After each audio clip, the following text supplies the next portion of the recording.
Yo, what's up, guys? Sean, you get that order in, man? Did you get the bell call from Danny Boy? Yeah, he was trying hard, man. He was trying hard. Waiting on Mike, now we know how the fam feels. I'm all forehead all the time. Face down in phone, forehead to child. All the time, baby. All right, so the Patreon sale is live. We just launched the Patreon sale for Arthurian Legends. Arthurian. Who is it? Someone was talking about it recently, and oh man, I was watching some YouTube video, and someone was like calling it is there some mispronunciation? It wasn't Rudy. It was something. It was wild. All right, hang on.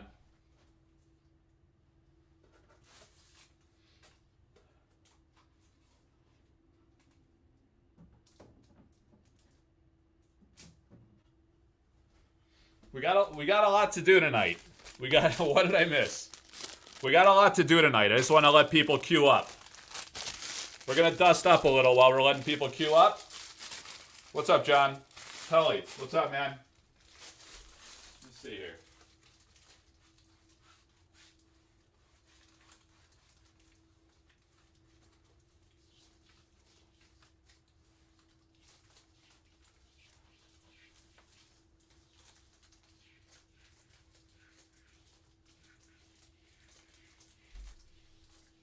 All right, we're just queuing up, guys. No big deal.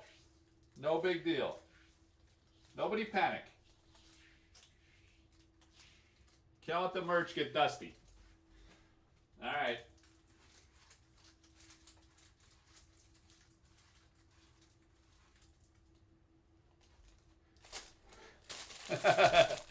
we got the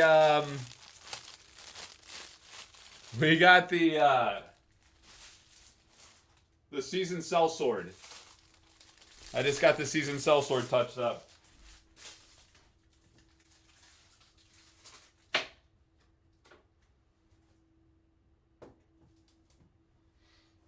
Yeah, I got a fresh applique on the seasoned sellsword. All right. All right, guys. Who do we got tonight? Last night, the devil came out. It was pure evil. It was pure evil. People said, you know, Mike, you're doing whatever it takes to get the 1,000 views. The 1,000 live views. You did whatever it took, you scumbag. You had that filthy, provocative thumbnail. You know? The world is ending. I had the shirt. It said we're all going to make it, right? The only thing was missing was bro. We're all going to make it, bruh.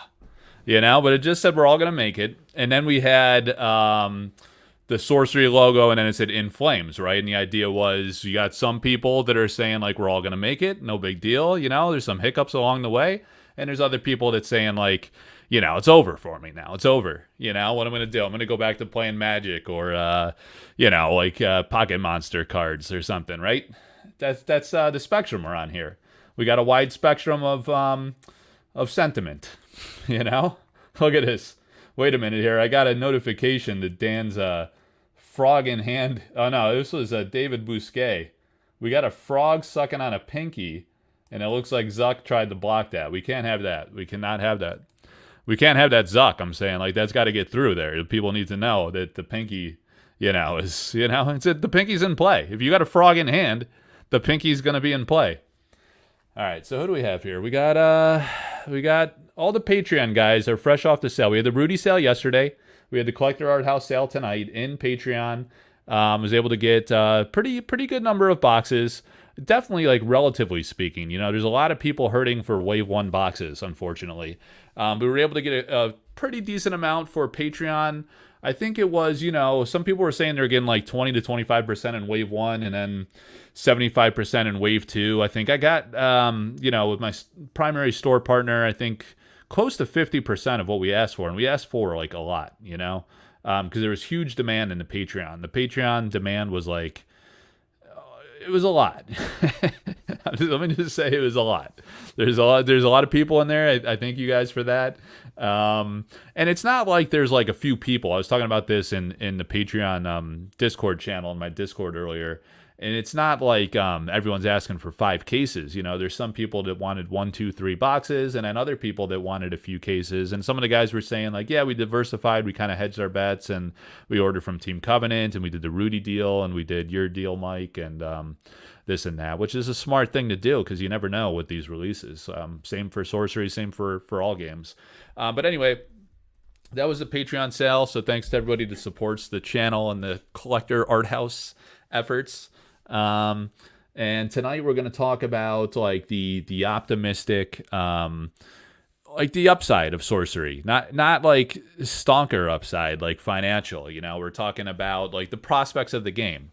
I don't know why the camera autofocus is like that. If we have any IT support help here, like what do you do with these webcams? You know, I don't know. Maybe I got to sling up one of those digital ZLRs these up there or something. I don't know. I don't know, man. I just got a simple Depths Tech, it says. Depths Tech. The basic gear. So I thought it would be fun to reflect on the history of Sorcery through some like really amazing, like unique grails from the collection. We got paint all around us. You know, this is the beautiful part of Sorcery, the upside. You got the Gadu, Carchemish, Chimera. 3 of them. The 3-headed monster, right? And then down at the bottom, you have the Easter egg. You have these soldiers. Like, they're Templars, you know? The Syrian Templars. They're fighting the Chimera. It's freaking awesome. It's massive. It's 3 feet by 4 feet. I think, is that 4 feet? It's about 3 feet by 4 feet. I'm a tall guy. I'm all head. See? I'm all head, man. There's like, 2 to probably 3 to 3.5 foot of head there, you know, relative to the painting. And then you got the Ed Beard Jr. Dragon Lord mini set. Some people thought that was original painting because it looks friggin' amazing, but it's actually a Geekly canvas print. It's a 1 of 25. Ed gave me that a while back. Very nice and generous of him. And then we have the Seasoned Sellsword original, Keith Era Mechanism original, and then we go to Arthurian Legends with the Wyvern, and then the the Siege Giant, and then the Sorcerer, right? And then up there we have Humble Village. Up there we have Humble Village, right there. And then Spear of... Jeez, this is complicated. Spear of Destiny and the Highland Falconer. And then we got some things at the frame shop and some other things around. All right, there's some stuff up there. So what we're going to do is I'm going to configure the overhead cam. I want to say hello to everybody. So we got Sean, we got Frogman Dan. He's going by what? Amphibian Dan, I think, lately. Amphibian Dan. Filthy Casual, what's up, dude? Rook. Charge, he says. All right. John Rothrock, how you doing? Mike Pelly. Let's see. Who else is up in here? Frenchie. Downside of owning an oil painting. Yeah, you got to dust them. You know, if you don't have the glass in the front, you should clean the glass too on your other like acrylics and whatnot. But all right, we got David Bousquet, shirts off stream. Eric Val, Joe McAllister, Cardboard Tycoon. I'm more of a paint tycoon if I'm any kind of tycoon. I do have some interesting cardboard though, like old school, archaic cardboard. Kel Skythe says, where is the Lord of Lies original, I wonder? I believe Eric claimed all of Gadu's paintings, except I want to say, well, this one, I don't know how this slipped through, man. I bought this from another guy who bought this from Gadu. I'm very fortunate to own that one. I feel very fortunate. It's really hard to get a Gadu alpha painting. So that was, when that became available, it was just too good to refuse. And dude, I had to get a special crate. This guy shipped it to me from Texas. Hey, Jack, what are you doing? Get in bed, man. All right. Hang on. Get out of here. Get out of here. Get in bed with Maddie. Come on. Once we sleep. Come on. Go to bed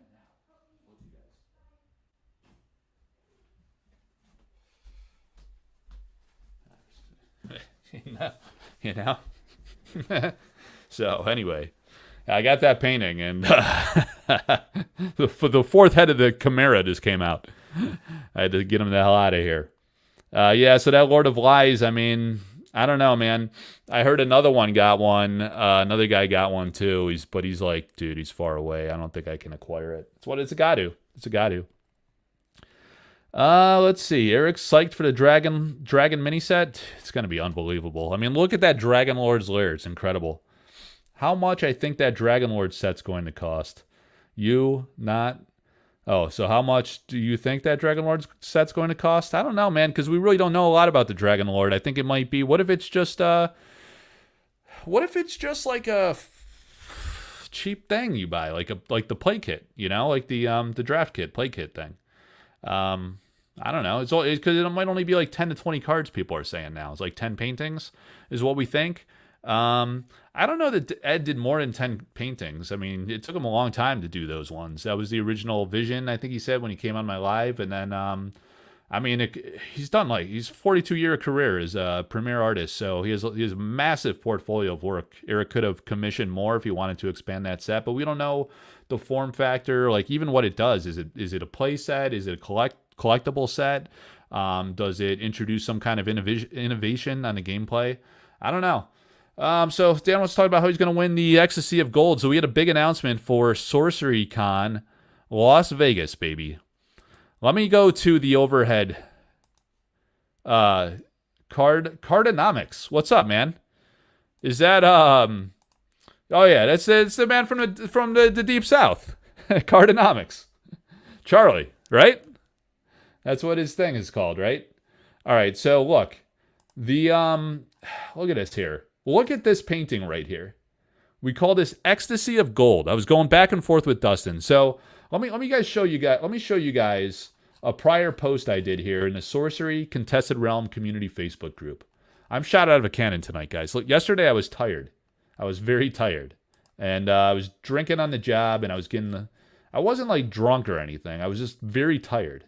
So I was off my game. I was kind of dragging a little bit. Almost 1,000 people watched that clickbaity garbage, though, you know? Like garbage. Like, Mike, you're pure scumbag. You invoke. You're the worst kind of scumbag. You know? You use those YouTube gimmicks. You try to get your views up.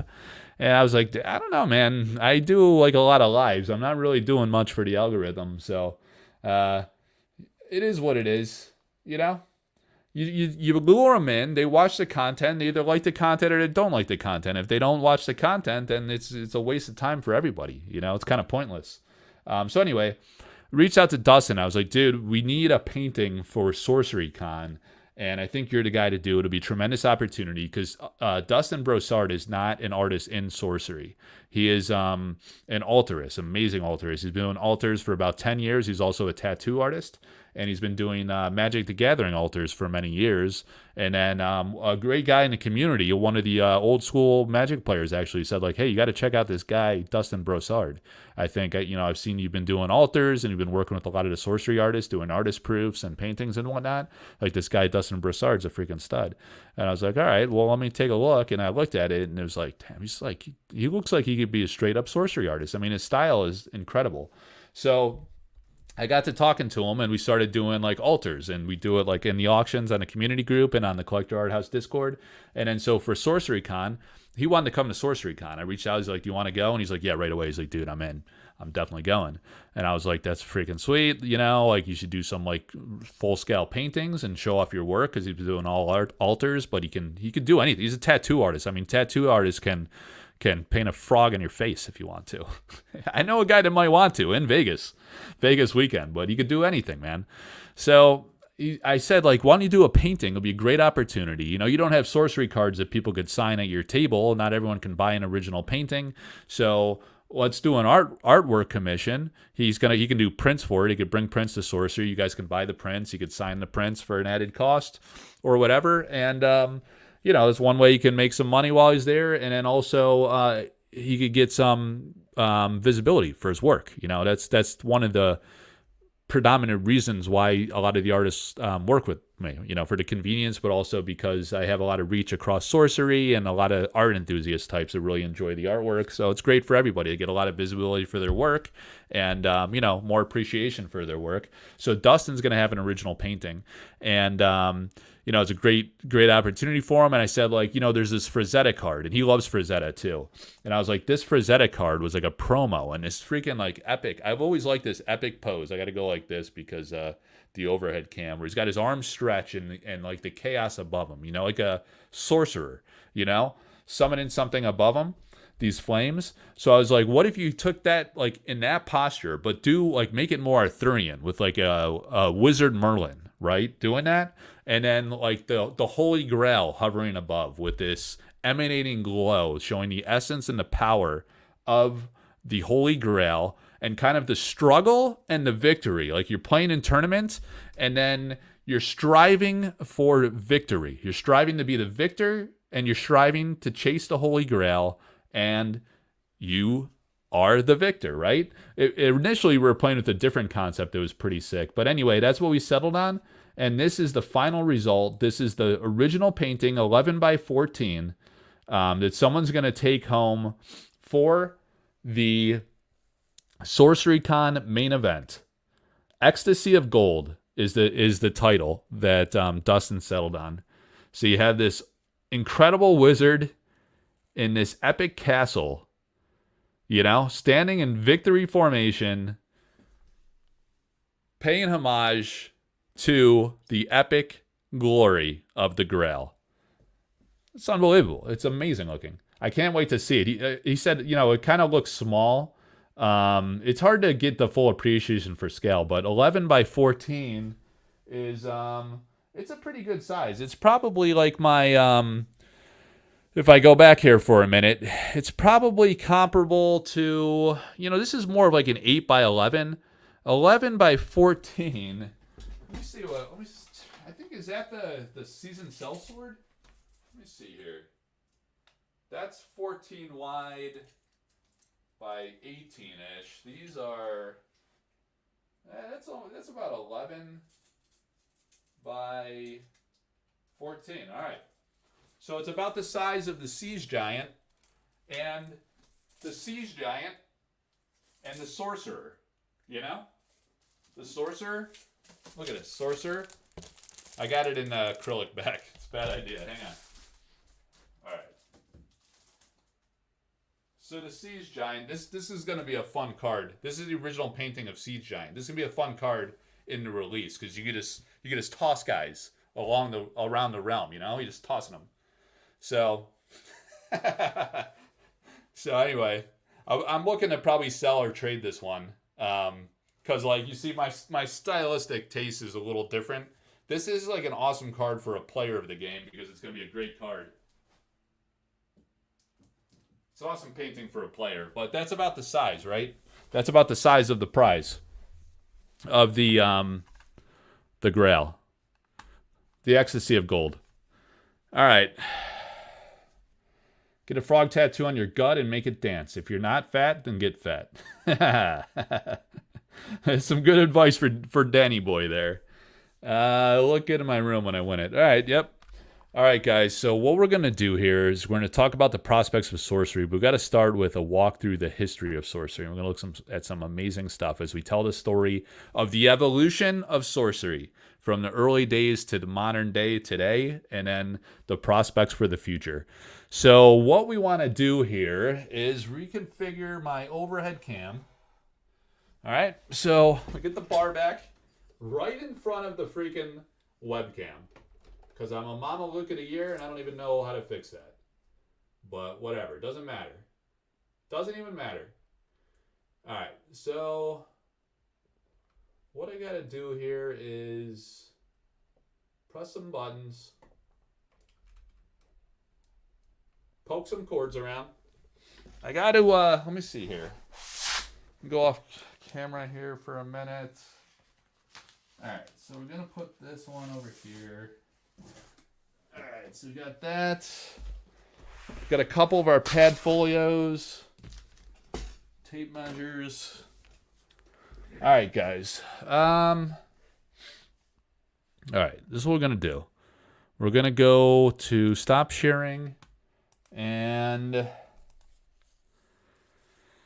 All right, so...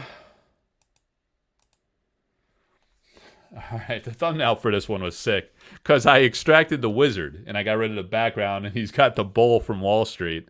You know, looking like bullish for sorcery, and it says believe. And if funny enough, it looks like the Bills colors, like that blue and red, like believe. I don't know. Maybe that was subliminal. Big game tomorrow night against the Ravens. All right. Anyway, yeah, there was some heat on the sales. The Arthurian Legends offer that I did, people were jumping on that like immediately. As you can imagine, we've been waiting for that mofo for a long time, baby, really long time.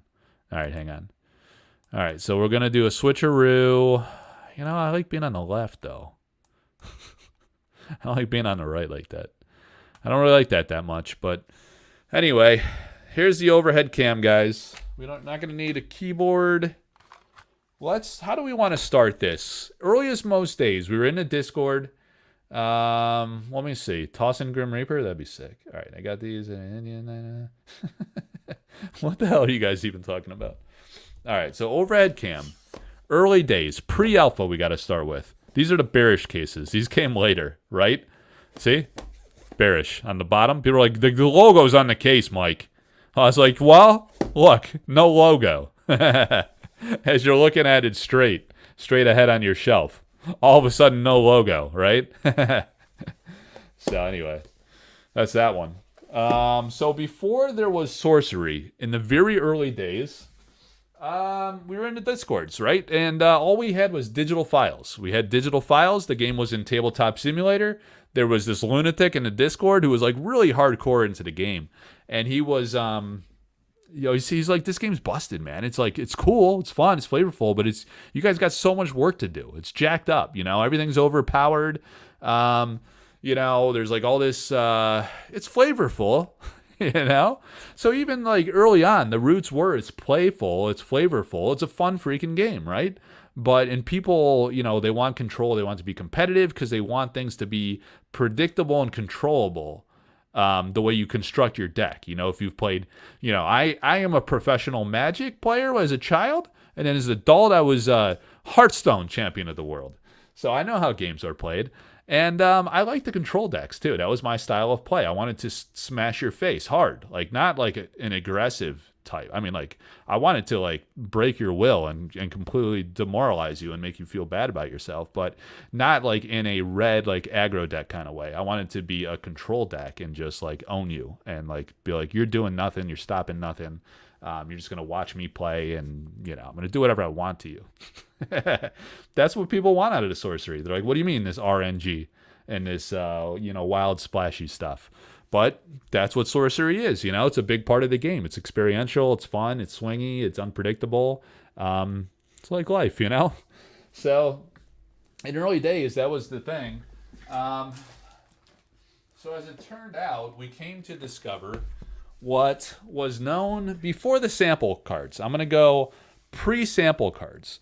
Actually, let's go in chronological order of discovery. Before there was a digital files in Tabletop Simulator, but there was also, I haven't shown you guys this before, so 27 people are about to bear witness to something pretty incredible and interesting here, actually. As you guys know, I don't have a whole lot of normal cards, if you will. Mainstream cards. I have unique unicorn type shit, right? Because that's what I like. I like the history. I like rare things are fun to own. I love the history of the game. That's why I was like into the curios and stuff. I got some curios I could show you in a little bit. But the first physical form of the cards were cards that Eric created in New Zealand, right? And they were really, what happened was he reached out to a few content creators and he was like, hey, I want you to try the game. Give me some feedback. Let me know what you think. Here are some decks. Hang on a second. All right, so he said, here are some decks, right? I'm going to tell you a story about these decks in a minute here. All right.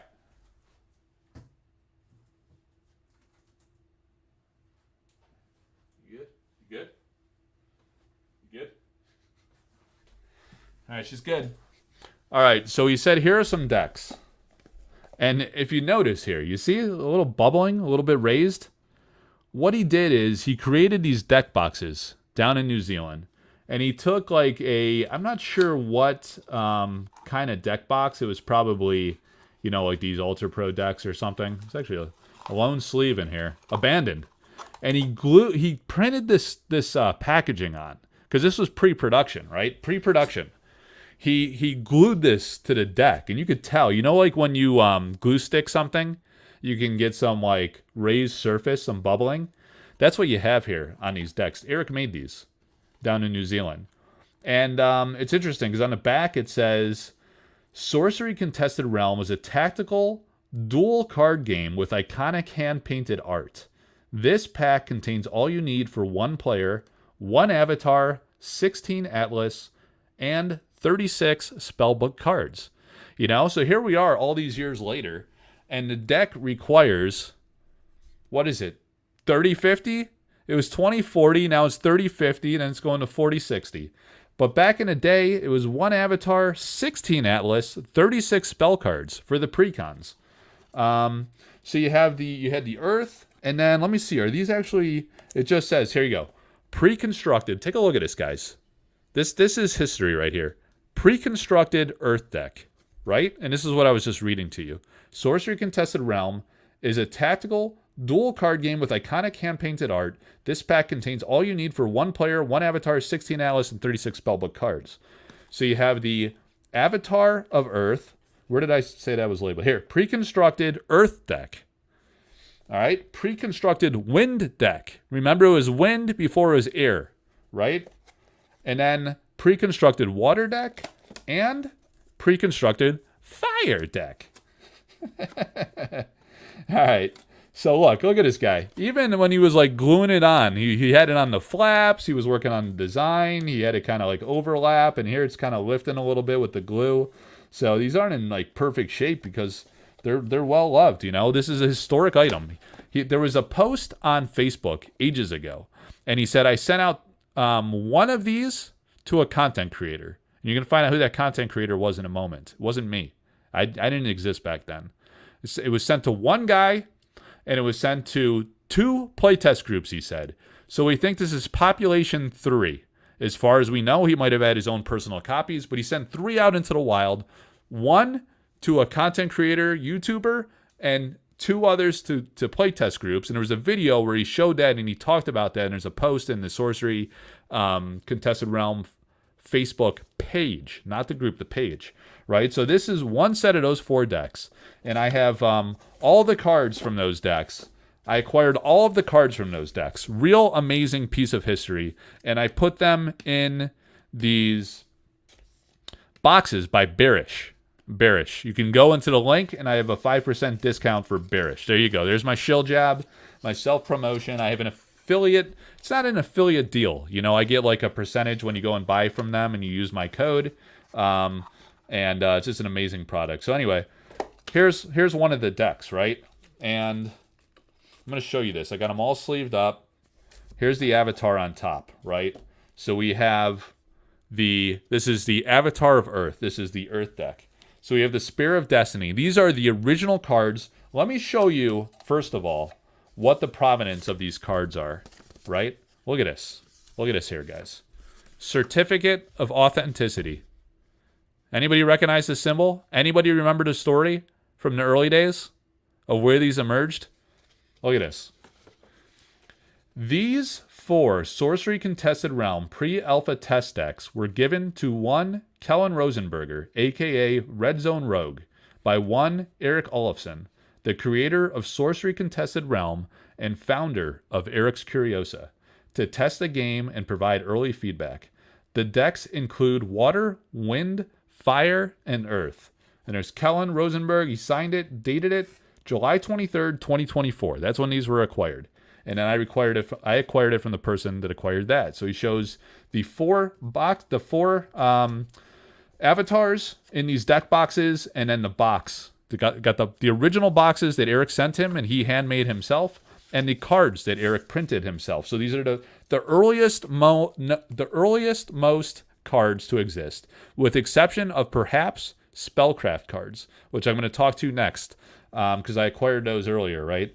So you have these ancient cards, and this is a very early design, and these are, pop three in the world that we know of.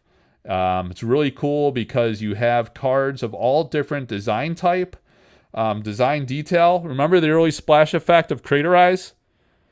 The splash damage was different, as I recall.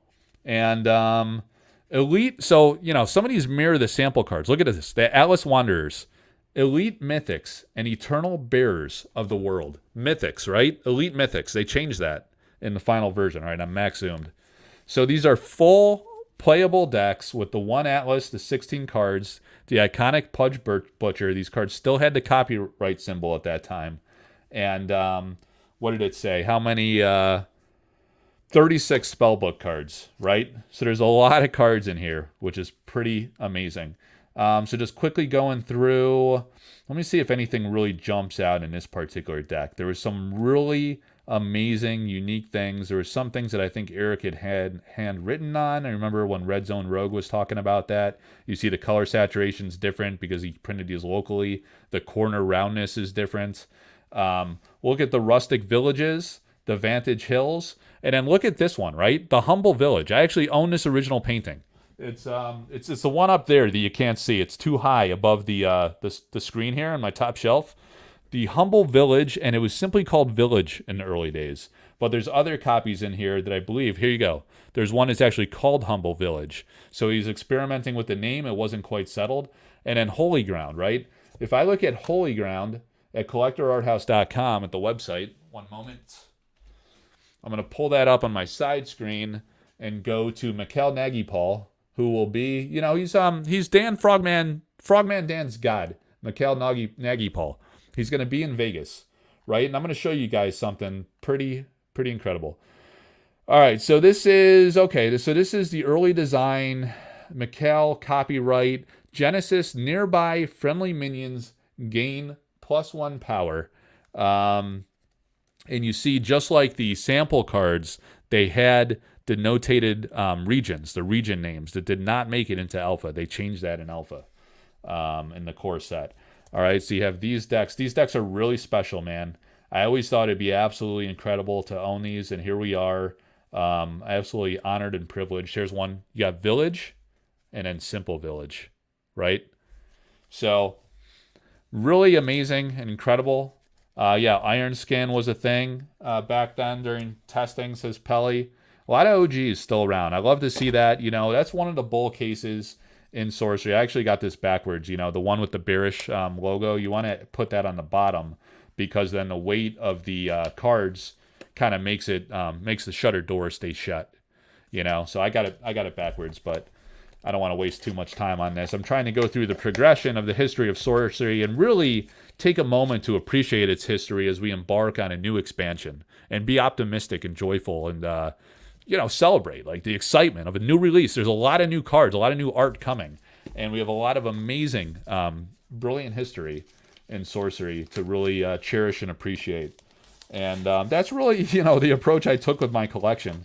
I have some wild stuff between the foil uncut sheets. I have non-foil uncut sheets that I acquired by happenstance. Really, I wasn't like entirely seeking it out, but sometimes some things emerge, and you gotta YOLO. You gotta live your life before we're all dead.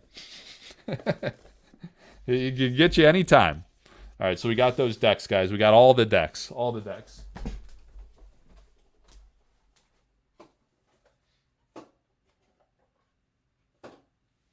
right, so we're clearing some space. We got the COA for Providence. So you got proof of the Providence from the man himself, RZR, who was the first playtester, one of the first playtesters of Sorcery. He was the content creator that I was talking about. Then there was two other content creators. Let me see. Who's blowing me up? I forgot to call. Supposed to call an artist back. I didn't get to it. All right, anyway. Let me see. So, going back All right, so now, guys, we're gonna progress forward, and as I got into like a more public kind of role in the sorcery community, initially I was just like a fanboy of the game, loved the project. I had never backed a Kickstarter before, but when I saw sorcery, I was, man, this is just like, a lot of people say like, oh, it reminded me of Magic when I was a kid, and it did in some sense. When I look at sorcery cards, I don't see 1990s Magic personally. A lot of people say like it feels just like Magic. It takes me back into the 90s, and I love that about it.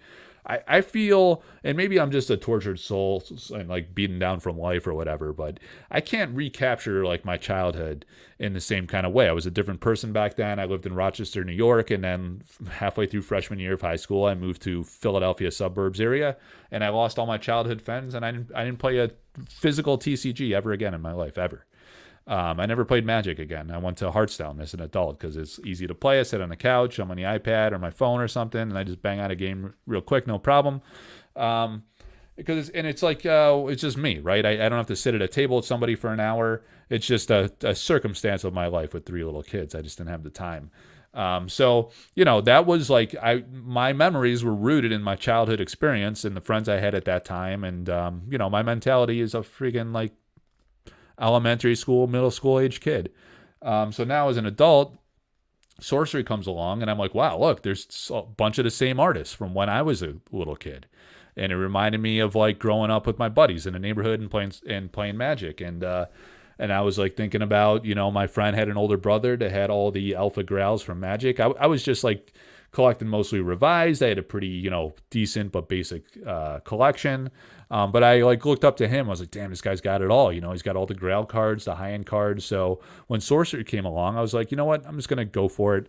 I really want to go deep on sorcery. Like the artists are, you just got the same artists from Magic. I could go big. I could try to get a full like master set of all the high-end cards. Maybe the game will be something. It seems like a great unicorn project that has massive potential. So initially I tried to pledge at the sorcerer tier, which is that was like one case and a sample pack. And mind you guys, at this time, sample packs were like nothing. They weren't worth anything, really. We didn't know what they were worth. They were just like, I think after, some early content creators got some sample packs and they were on eBay. They would sit there for like $150 listed. No one would buy it. No big deal, right? So anyway, I tried to buy the sorcerer pledge, and I had it in my cart, and then it didn't go through. It kind of like stalled. I think it's because I was at work dicking around, honestly, So maybe it got blocked or something. It didn't go through. So I was like kind of demoralized. I was like, shit, I didn't get it. Then it was sold out, and I was like, you know what? I don't know. Maybe I won't even get involved with sorcery. I was just demoralized. I was like, I can't get any of the high end stuff. So I'm just gonna have a little Timmy average collection, and it won't really satisfy me in the way I needed. I was trying to scratch an itch and be like my childhood buddy's older brother that had all the hot stuff, But then people were talking in a Discord about another Discord that notifies you when someone drops their pledge. And then one day, like several weeks into the campaign, where I was still like soul searching and thinking what I was going to do, because the campaign went on for a few weeks, right? People were dropping the collector tier, and then someone dropped the top pledge Avatar of the Realm tier. So I bought it instantly, guys. And I was like, it was sold out. Someone dropped it. I got it. So I was number 4 in line. I couldn't pick which avatar I got. I got the Avatar of Fire. And I really loved the Avatar of Air. That was the one I wanted. I didn't have an opportunity to get it because it was in the order that you backed. You got to pick first if you were the first one to get it. So I was last. I didn't get to pick. The Avatar of Fire fell to me. And it wasn't my favorite initially. I liked the Air the best, but it like kind of grew on me, and I grew to really love it. But then one day, fast forward into recent times, in the position I'm in, working with many of the artists and doing like auctions and collecting high-end things, selling high-end things through consignment and this and that. I had the opportunity. Somebody wanted to sell the Avatar of Air, and I was like, here's my chance. Originally I was like, all right, I'm going to sell it. I'll do it for like a consignment commission. That's great. It's very valuable, very valuable. It's sold for a lot of money. But I was like, maybe I can work this thing where I can, it's crushing, but I'm going to give up the Avatar of Fire, and in turn I will acquire the Avatar of Air. And that's what I did. So I got that one. It's at the frame shop now. That's why you don't see it in the back. But I got my dream painting from Sorcery that Severin did. So that was really awesome. And Yeah, so a lot of fateful things had to come together to acquire like some of these things, like the original painting I wanted of one of the elemental avatars, which is like just unbelievable. It's a beautiful oil on canvas painting, which is incredible. Um, this here, later in the Discord, we connected with a guy that worked for the company very early on, and he told us that he was working on some of the things like the text. He's actually.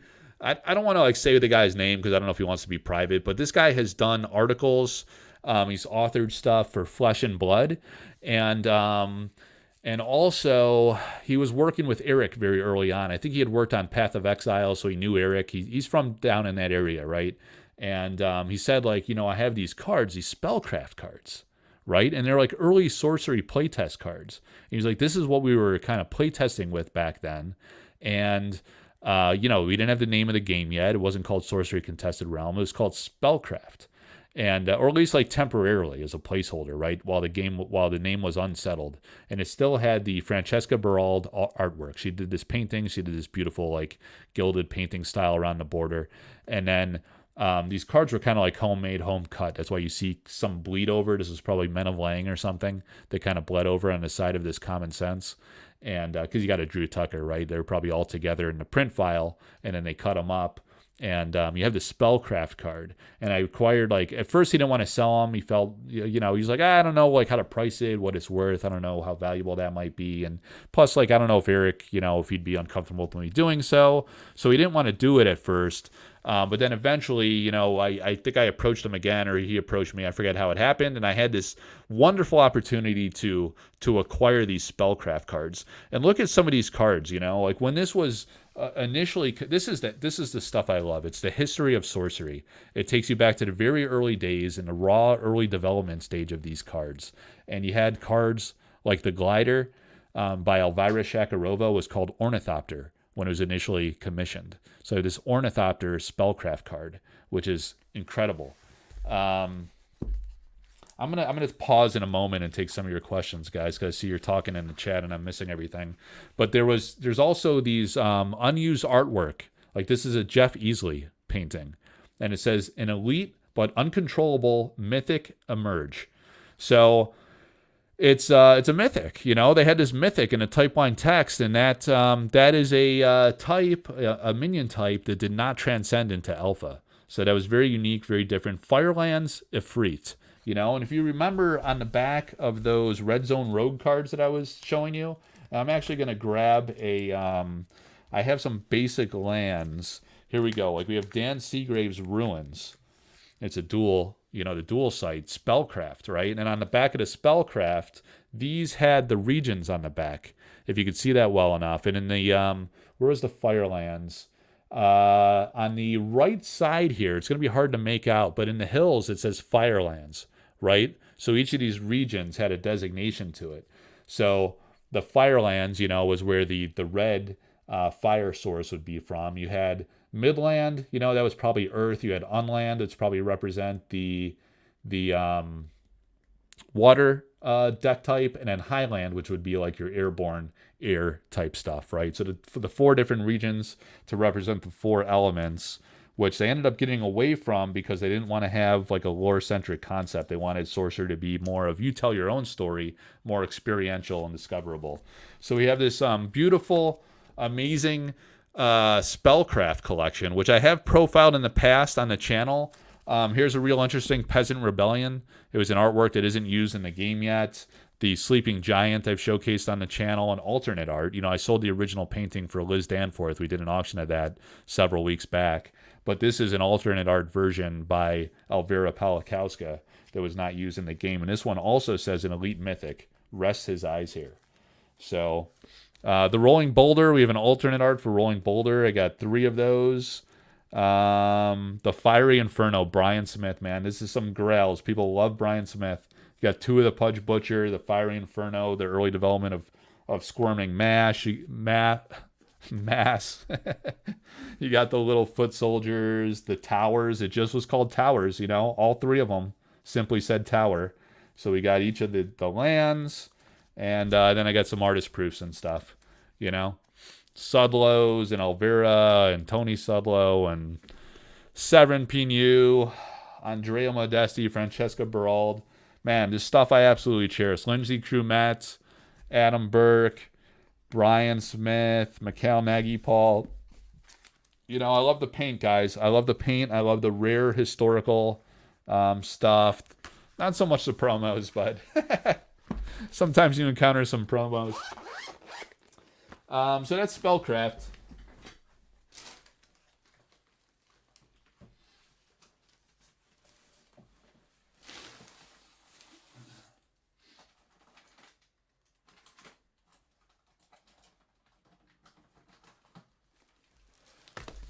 Some of those.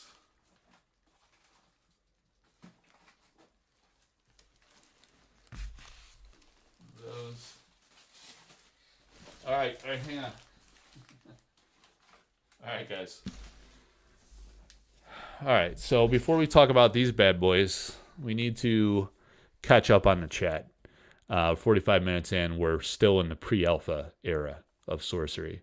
All right, guys, so Mike has DNA from each artist for cloning. I wish that was true. But then the art would be diluted. It's got to be rare and precious. Let me see. You ever... What? Oh, okay. You ever have the tar beat out of you at the table? Because we can recreate that in Vegas. You talking about me? All right.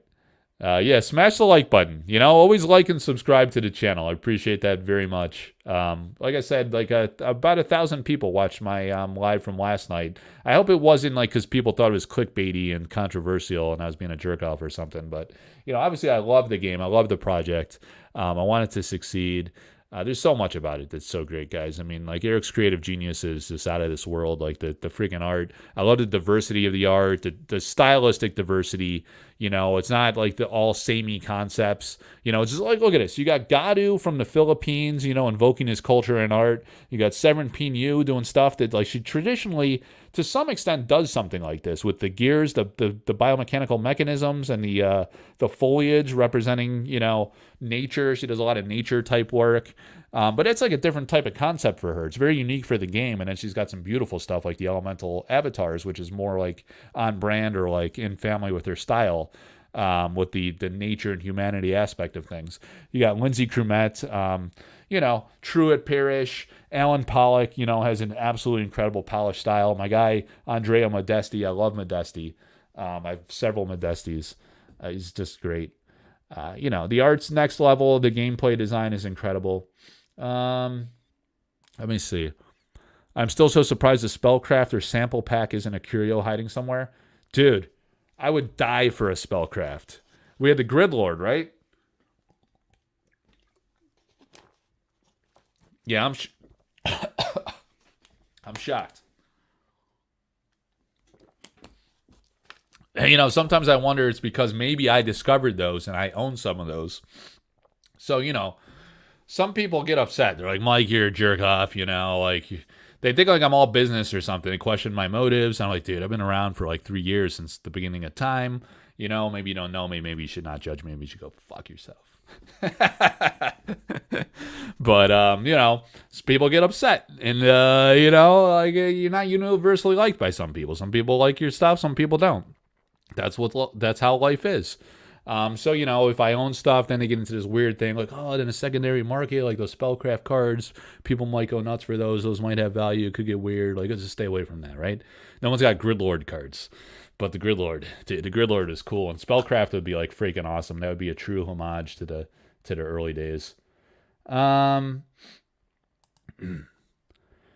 It'll be cool to see if they make it into a story with regions in the future. I'd love to a fully immersive world of Sorcery. That would be really cool if they went in that direction. I agree. All right, so we're talking about how many cards are in AL. What about promo proxies? Patreon deal is insane. What are you talking about? My box sale? I tried to be a fair offer, and then if you get a case, I gave you a free playmat. The playmats are coming in wave 2, so you know I'll just eat the cost on the shipping on that. It'd be like $8 to $10 probably to ship those, but whatever. I mean, like for anyone that's getting a case, It is what it is. We just got to suck it up and move on. Life's not perfect. All right. Yeah, all right. Yeah, you're welcome, Cody. All right, man. He got in on the sale. All right, so sample packs. So along came sample packs, right? But before the silver packs, we could still do a few breaks, guys. I really want to do a break tomorrow, but people didn't want to buy into the break. They're too strapped on Arthurian Legends, I guess. We sold 7 packs. We sold 7 slots. There's 15 cards in the pack. I got to sell a full pack before I do the break. So I sold 7. There's 8 left. It's $400 a slot because these things are impossible to find and they're extremely expensive. But, I got a bunch in the Avatar of the Realm tier. I've probably opened, this would be break number 26, but there was a few others that I broke 4 others. So I've probably opened like about 30 sample packs, which is freaking like unbelievable because that is a very, very large number of sample packs that exist out in the wild. So it's a really unique, special experience for me to be able to do that, even though I'm not keeping the cards. Obviously, it's like, I'm making some money doing the breaks, but it's like a great content generator. Think about all the discoveries we've made and how it's led to then a connection with the artist and asking them, wow, what's that card? What was the history of that card? When did you do that one? What's the story behind it? We've discovered so many cards that are not in the alpha set, and then nuances of the game mechanic, the gameplay design, which is different from the current game, which I think like that's what people love about the sample packs. It's very fascinating. But before there was the silver packs, there was these first edition test packs, and this is a sealed pack, not one that I opened. It's in this great case, and first edition test, right? And then I read to you guys earlier on the pre-con decks, there was a slogan that has evolved over time, and it was different for the first edition test. I don't want to take it out and flip the flap, but we talked about that in the past. They had this like idea of like a tagline for what sorcery was all about. And we had these art packs, the first edition packs, pre-alpha era, right? But then when they printed them, they had other ones that they printed that they were just trying to test like things like the card, what do you call it? Dude, I just had it on the top of my tongue and I missed it. But the collation, the card collation within the packs, the 15 packs, like where the rarities fall, and playing with pull rates and stuff, maybe on a small scale because it wasn't enough to really experiment with that type of stuff. But these sample packs, initially, the silver packs, it wasn't about the pack art design initially. It was about what was inside the packs, the collation, the contents, the pull rates, the configuration of the cards within, and then also the quality of the cards, the color saturation, the print quality, the corner roundness. Those are all reasons why you do sample print run tests as you're working with a new factory.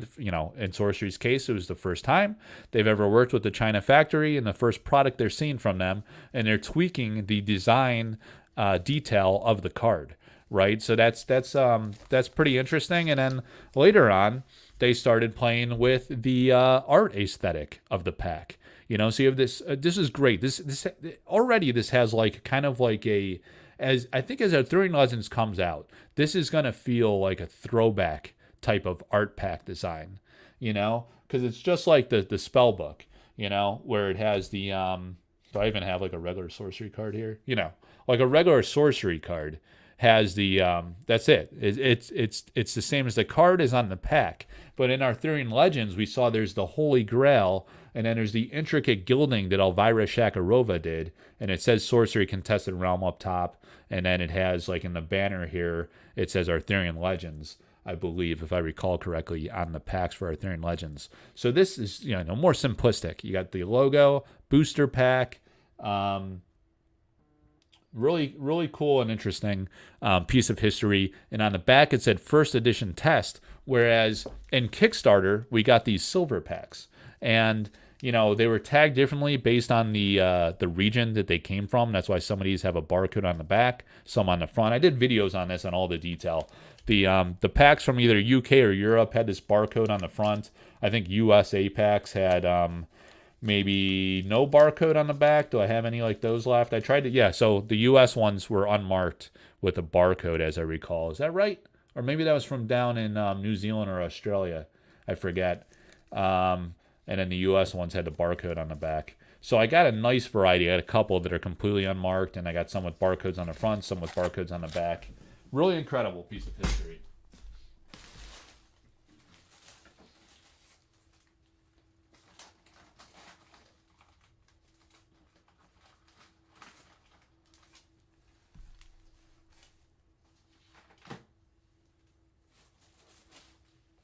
so we're now at the Kickstarter era, right? So in Kickstarter, we got things like, all right, so we got things like, we got sample packs in certain pledge tiers, and then we got the pledge packs, right? So in these pledge packs, you have, it says is the Kickstarter logo, right? So these are pretty cool. Like, I don't know what these are worth on the secondary market, but this is really cool. It's got the tokens inside, so they're a little lumpy. You know, they don't fit into the bearish cases because there's lumpiness. That other one wasn't a bearish case because those sample packs are larger too. I sent those to the bearish guys before I started working with them and collaborating with them. They tried to test it and it didn't fit. And same with these two. I sent them pledge packs, I sent them sample packs, I sent them alpha packs, pre-con decks, sealed and individual decks, and they tested all their SKUs. And that's how they had their cases custom made, and they brought their cases to market, and they have these amazing, beautiful custom fit cases like I showed you for the deck boxes of the pre-cons earlier, and then the pre-con kit itself, perfectly fitted, looks amazing. Totally clear, no magnets, real sleek, streamlined design. They had these pledge packs, right? And he was playing with the art originally. He wasn't completely settled on this. I remember when he settled on this art, and I showed Liz Danforth, and I broke that news for her for the first time. I was like, hey, Liz, they're using your art for the packs, the pledge packs for the Kickstarter pack. And she thought that was so cool. She was really honored and flattered by that. And, it's great. Sorcery Contested Realm pledge pack new. So in the pledge pack, let me see. I got one here. Yeah. So in the pledge pack, you had this card, right? The Sorcerer. And it was signed by Eric. He signed all of these.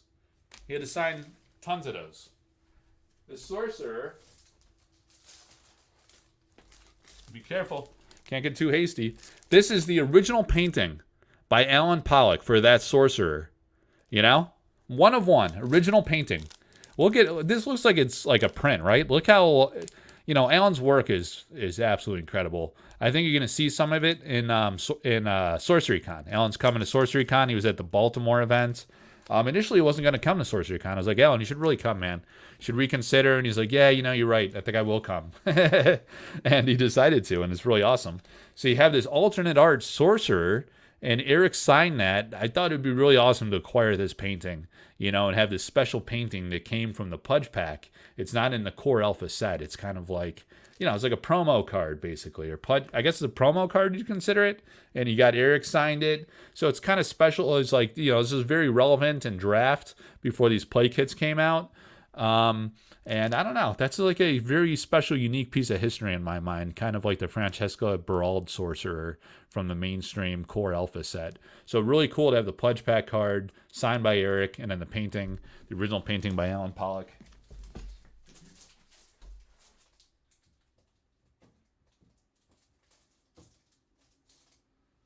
All right.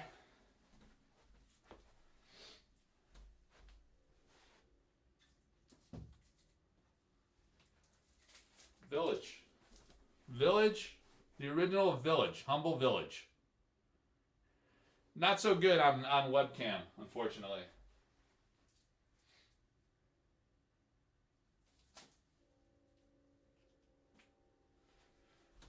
It wasn't doing much good up there. You couldn't see it, but yeah, I love Modesty. It's something about, just the sentiment of his pieces. And I love the nature scenes and just kind of like the throwback. I don't know, maybe because like I'm Italian, he lives in Italy. And, it's got the beautiful rolling hills, the beautiful grape vineyards and stuff. I mean, it's just freaking amazing place.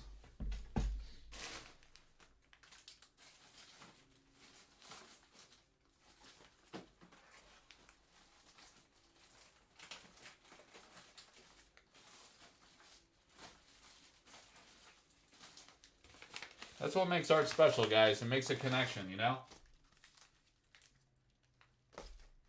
Maybe I'll get to that card later.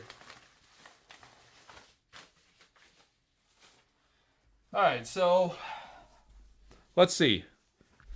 We're at the Kickstarter era. There was some really fun, awesome stuff going on.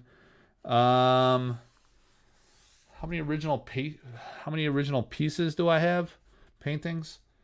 I don't know the number off the cuff. I think it's like 15ish, let's say. I think it's 15. 15 in the 15 to 20 range is where I would peg it. I really don't know. It's precisely off the cuff. Because things are kind of like in flux, you know. I got some here. I got some at the paint. I got some at the frame shop. They're still being framed. My framer takes forever to frame stuff up, but he does amazing work. You know, I love the frame he's doing for me. It looks really great. And then there were some that were like, I have a few pieces that were done before alpha that were not used in alpha. So I haven't fully disclosed all of those because I don't know if or when they will be used in sorcery. And I don't want, again, like I don't want to, I'm in like in a weird spot because, you know, I don't know. Sometimes I feel like the company treats me a little different because I do secondary market stuff. I have some such, you know, tight relationships with many of their artists. So I don't know, it might be awkward for them. And I don't want to put them in a position where I own a painting and then they, you know, put the painting in the game or don't. I don't like again, like I don't think like what I would own would or should influence things, but I don't want to bias it one way or the other, so I'm just keeping those ones to myself. And yeah, so there's some others that I haven't revealed that people don't know I own, and they're very special to me and cool. And whether they're used or not in the game doesn't matter so much, but I don't want to put the company in a weird spot or, you know, the community getting shitty and like making accusations like, they put it in because Mike owns it or didn't because he owns it or whatever. Mike bought it because he knew it was coming into the game or some bullshit. Like, I don't know anything, guys. I don't know anything. They don't tell me anything. They don't. That's the truth. All right, but yeah. So, you know, during the Kickstarter campaign, you know, I did this alpha box break with a lot of the artists. That's where like these foil cards came from. I got a pocket monster in there somehow. I don't know.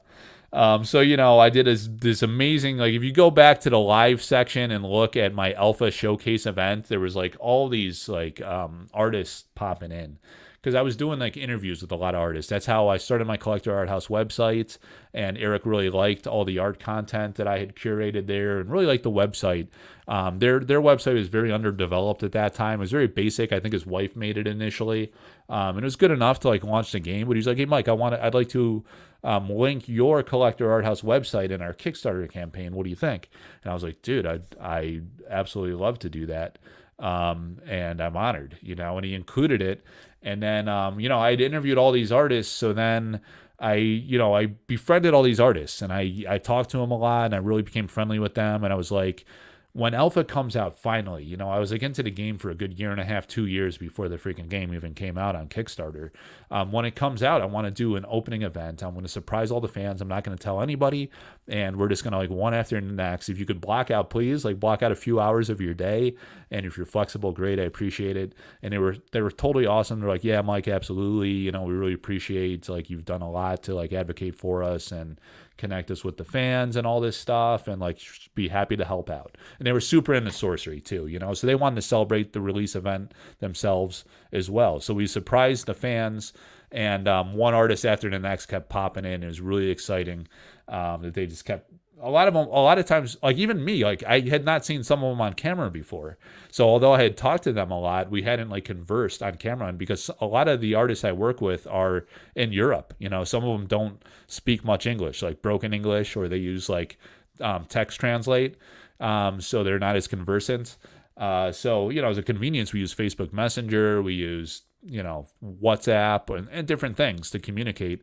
So it was the first time on camera connecting with some of these folks, and it felt very natural, you know, because we had been friendly for a long time. It was just super exciting for me and for the fans. But during the campaign, what's up, Daniel Culpepper? And thanks, Mike Pelly. Best live break to date. Appreciate it. Dude, it was unbelievable. I like watching it back sometimes myself. It's just like surreal. And then the beta follow-up on that was really awesome too. But this is something I didn't know was going to happen. That they announced Frank Frazetta during the Kickstarter campaign, and they had like some of the amazing Frazetta cards. I think the best ones used to date by far: the Courtesan Tice, the Ruler of Thal, the Death Dealer. Those are really like the big time. The Violemp's cool, but not on the same scale as like the Tice and the Death Dealer and the Ruler. Those are like the big three Frazettas. So the Egyptian Queen, right? Super iconic painting. And yeah, it was awesome. It came out like I remember watching like Rudy's thing. It was like the first video Rudy did. He did it during a Kickstarter campaign, and he broke that Frazetta news, and I was like, dude, what? I was blown away. Like I didn't see that coming at all. And I got to credit Simon there because I think it was his idea. I don't think Eric really thought it was possible. Like I think Simon brought up the idea, and Eric was like, I guess if they do it, I'll license it, and they made it happen, and it was freaking like profound. I remember when Rudy broke the news, and I think I messaged the guys at Eric's Curioso, and I was like, dude, I'm shocked, like I'm blown away. I was like pumped on the community group. I was talking about it, and it was a really special, real cool thing. So that was like the Kickstarter. Talked about pledge packs, sample packs. Is that how it's pronounced? I thought it was always pronounced thigh. Oh, I really don't know. I don't know how it's pronounced, honestly. The real name of it, because I don't think I don't know really. I don't know if Eric knows how to pronounce some of these freaking cards, honestly. Or like his employees, like, I don't know. We all butcher it in our own way. But I say Tice, the courtesan Tice. The other thing, like, with Alpha was the sample cards. And I don't know if I'm prepared to show you guys my Kickstarter sample cards, because there's something like unique and nuanced about that, and I'm saving that. Like I gotta save that for like a special moment, so I don't want to go there right now, but I will show you so I will show you a sample card and some. I haven't shown like all of my sample card collection, and it's pretty wild, and it's like very, very rare and unique from the Kickstarter campaign itself.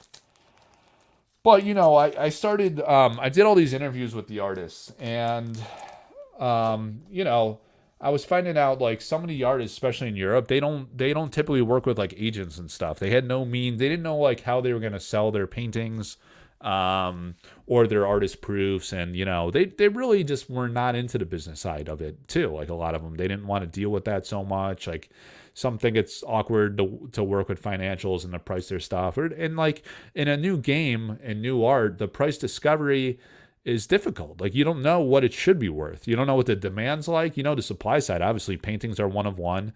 There was 25 artist proofs in Alpha. There was 4, because each of the top Kickstarter backers got a full set of artist proofs, Alpha artist proofs, which is incredible. It's 403 cards. It did not include promos at all. It was only the 403 core set cards. What's up, Shadowcloud?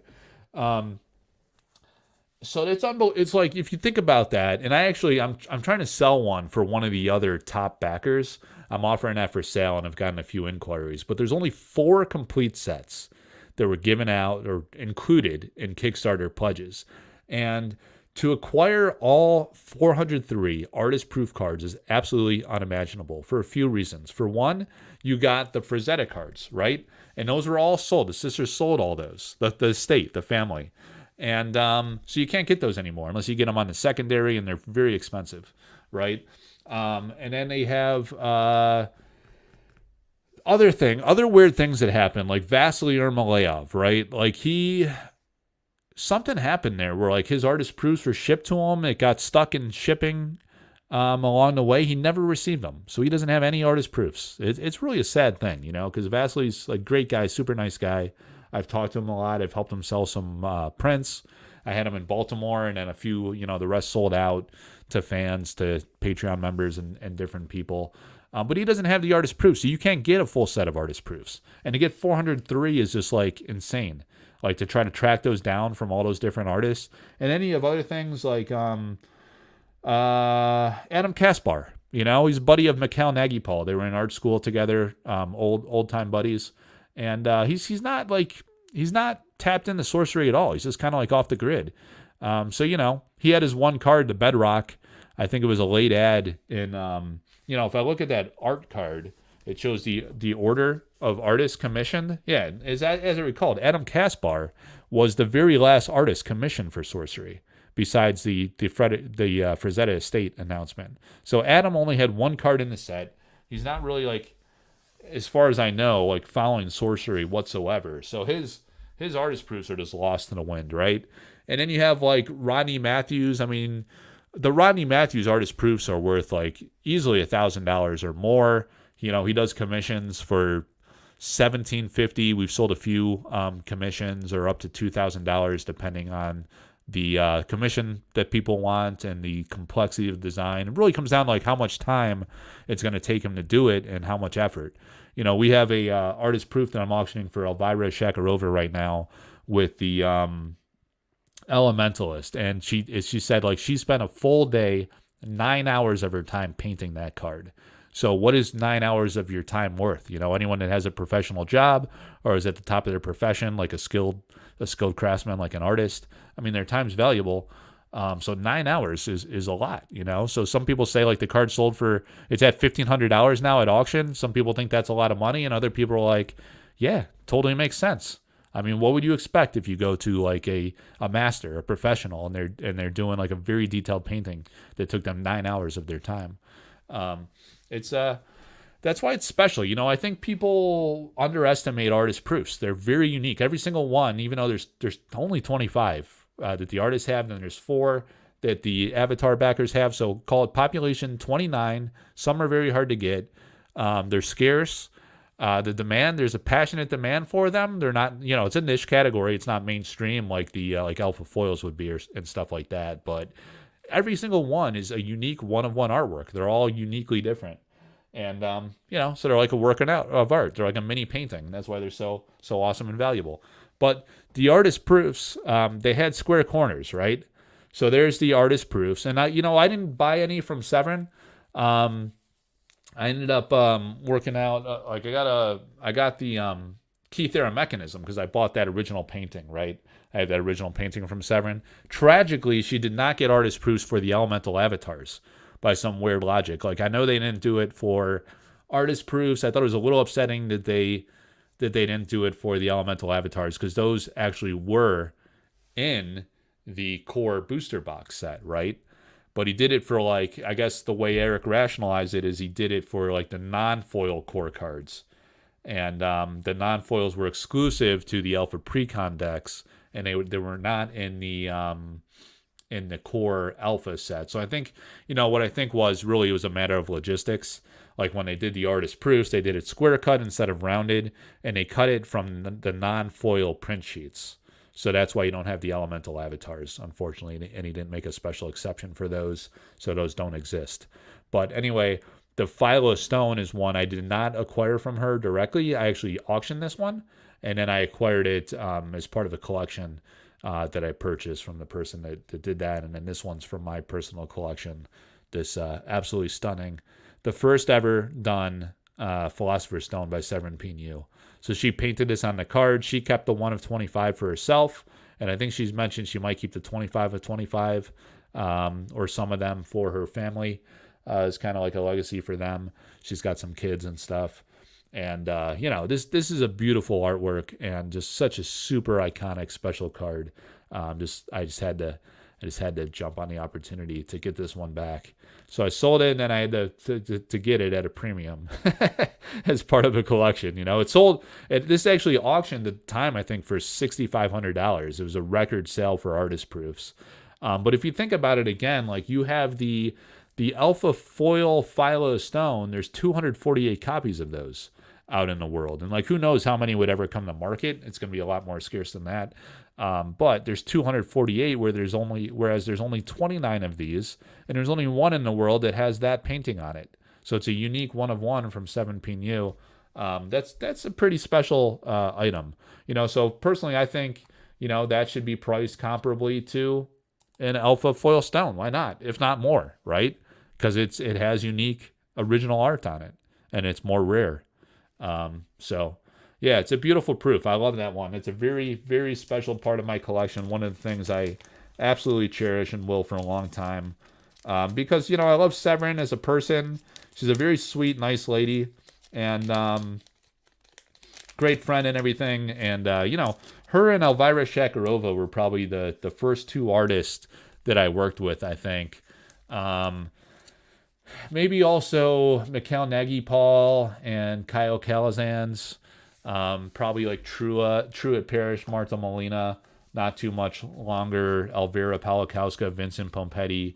Man, I've had the great honor of, I want to kind of reflect back on, it was around the alpha era is where we are now. I'm going through this timeline, guys, for those of you that joined late, of kind of the history of sorcery and kind of mixing in my memories and my story and involvement with it as well. And reflecting back on like all the artists I've worked with in some capacity. Got Alan Pollock, Kyle Calazans, Drew Tucker, Elvira Shakarova, Elvira Palakowska, Francesca Barald. I forgot about Francesca. We haven't done an artist proof sale in a while, but I help her sell her artist proofs. Jeff Easley, man, the great Jeff Easley. What an honor. We auctioned several of his artist proofs, or a handful, not a ton. He does them slower. He's a busy guy. Jesse Pilkus, Lindsay Crumet, some say. Liz Danforth, we sold her painting of the Sleeping Giant. Marta Molina, Matthias Frisk, we did some of his artist proofs. I did a collaboration with Melissa Benson and some embellished prints. Mikhail Nagy-Paul. Who else? Rodney Matthews, man. Absolute god and legend of fantasy art. Absolutely surreal to work with. Man, such a legend. It's like, man, it like takes your breath away. Like, he's such a great guy. Him and his wife, his wife's super sweet lady too. Real humble, like genuine, great people. Tony Sudlow, Truett Parrish, Severin Pinu, Vasily Yermolayev, Vincent Pompetti. Man, like almost all of the alpha artists. Real special privilege and an honor. So that was alpha. Then we had beta come along. Beta is kind of like almost, would you guys consider a reprint of alpha? 36, it went from 39 to 36 booster packs, the beta logo. They changed the art on the back because they took out the Eric's Curiosa. It was like a mysterious, like secret surprise curio card. And the windmill on the back. But one thing I forgot, we got to go back to alpha for just a minute.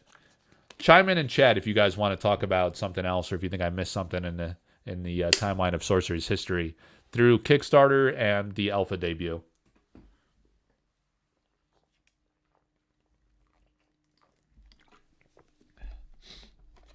What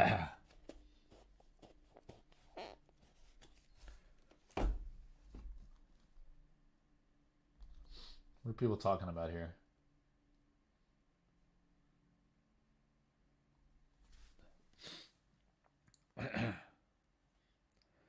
All right, guys.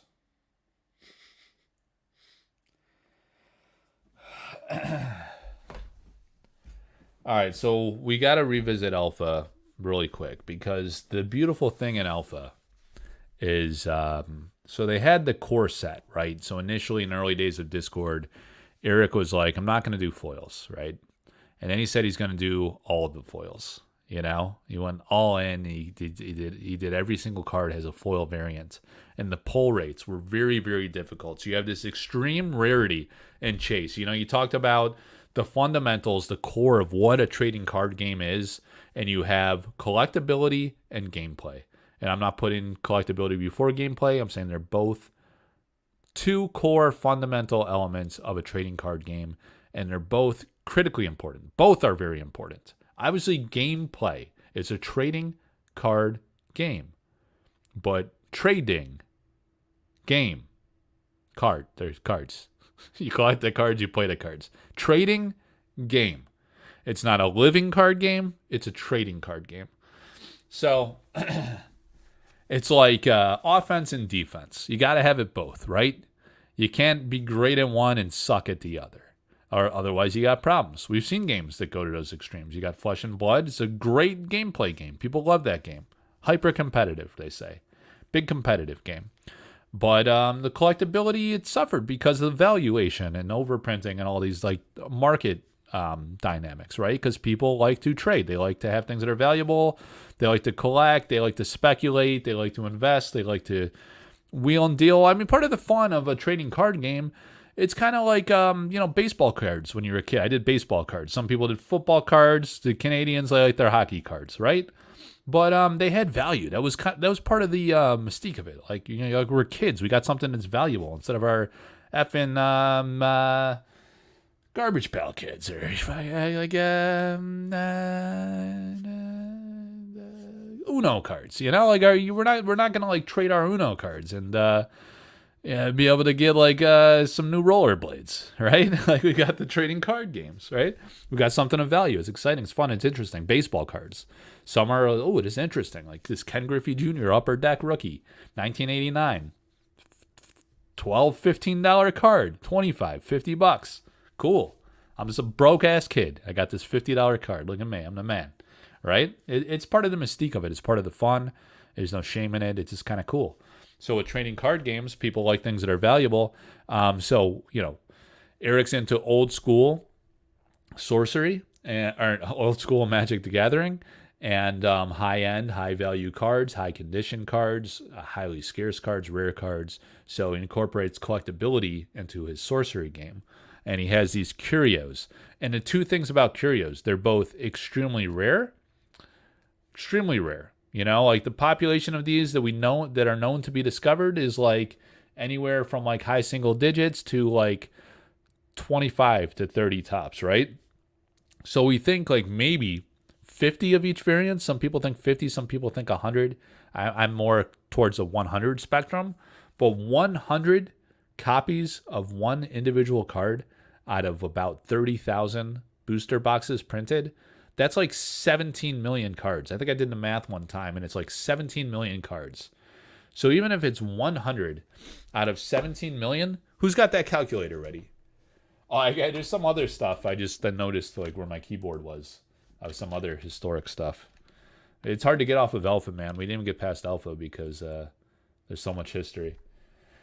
Where's that calculator action, guys? Calculator. 100 divided by 17. Oh, let's do the math on the boxes first, right? So let's call it 29,000 boxes is what they said. They had some margin, but within a box you have, so times 39 packs is what it was, times 15 cards per pack. Yeah, you got about 16,965,000. So we're going to call it 17 million because there was some margin and additional boxes that the company kept.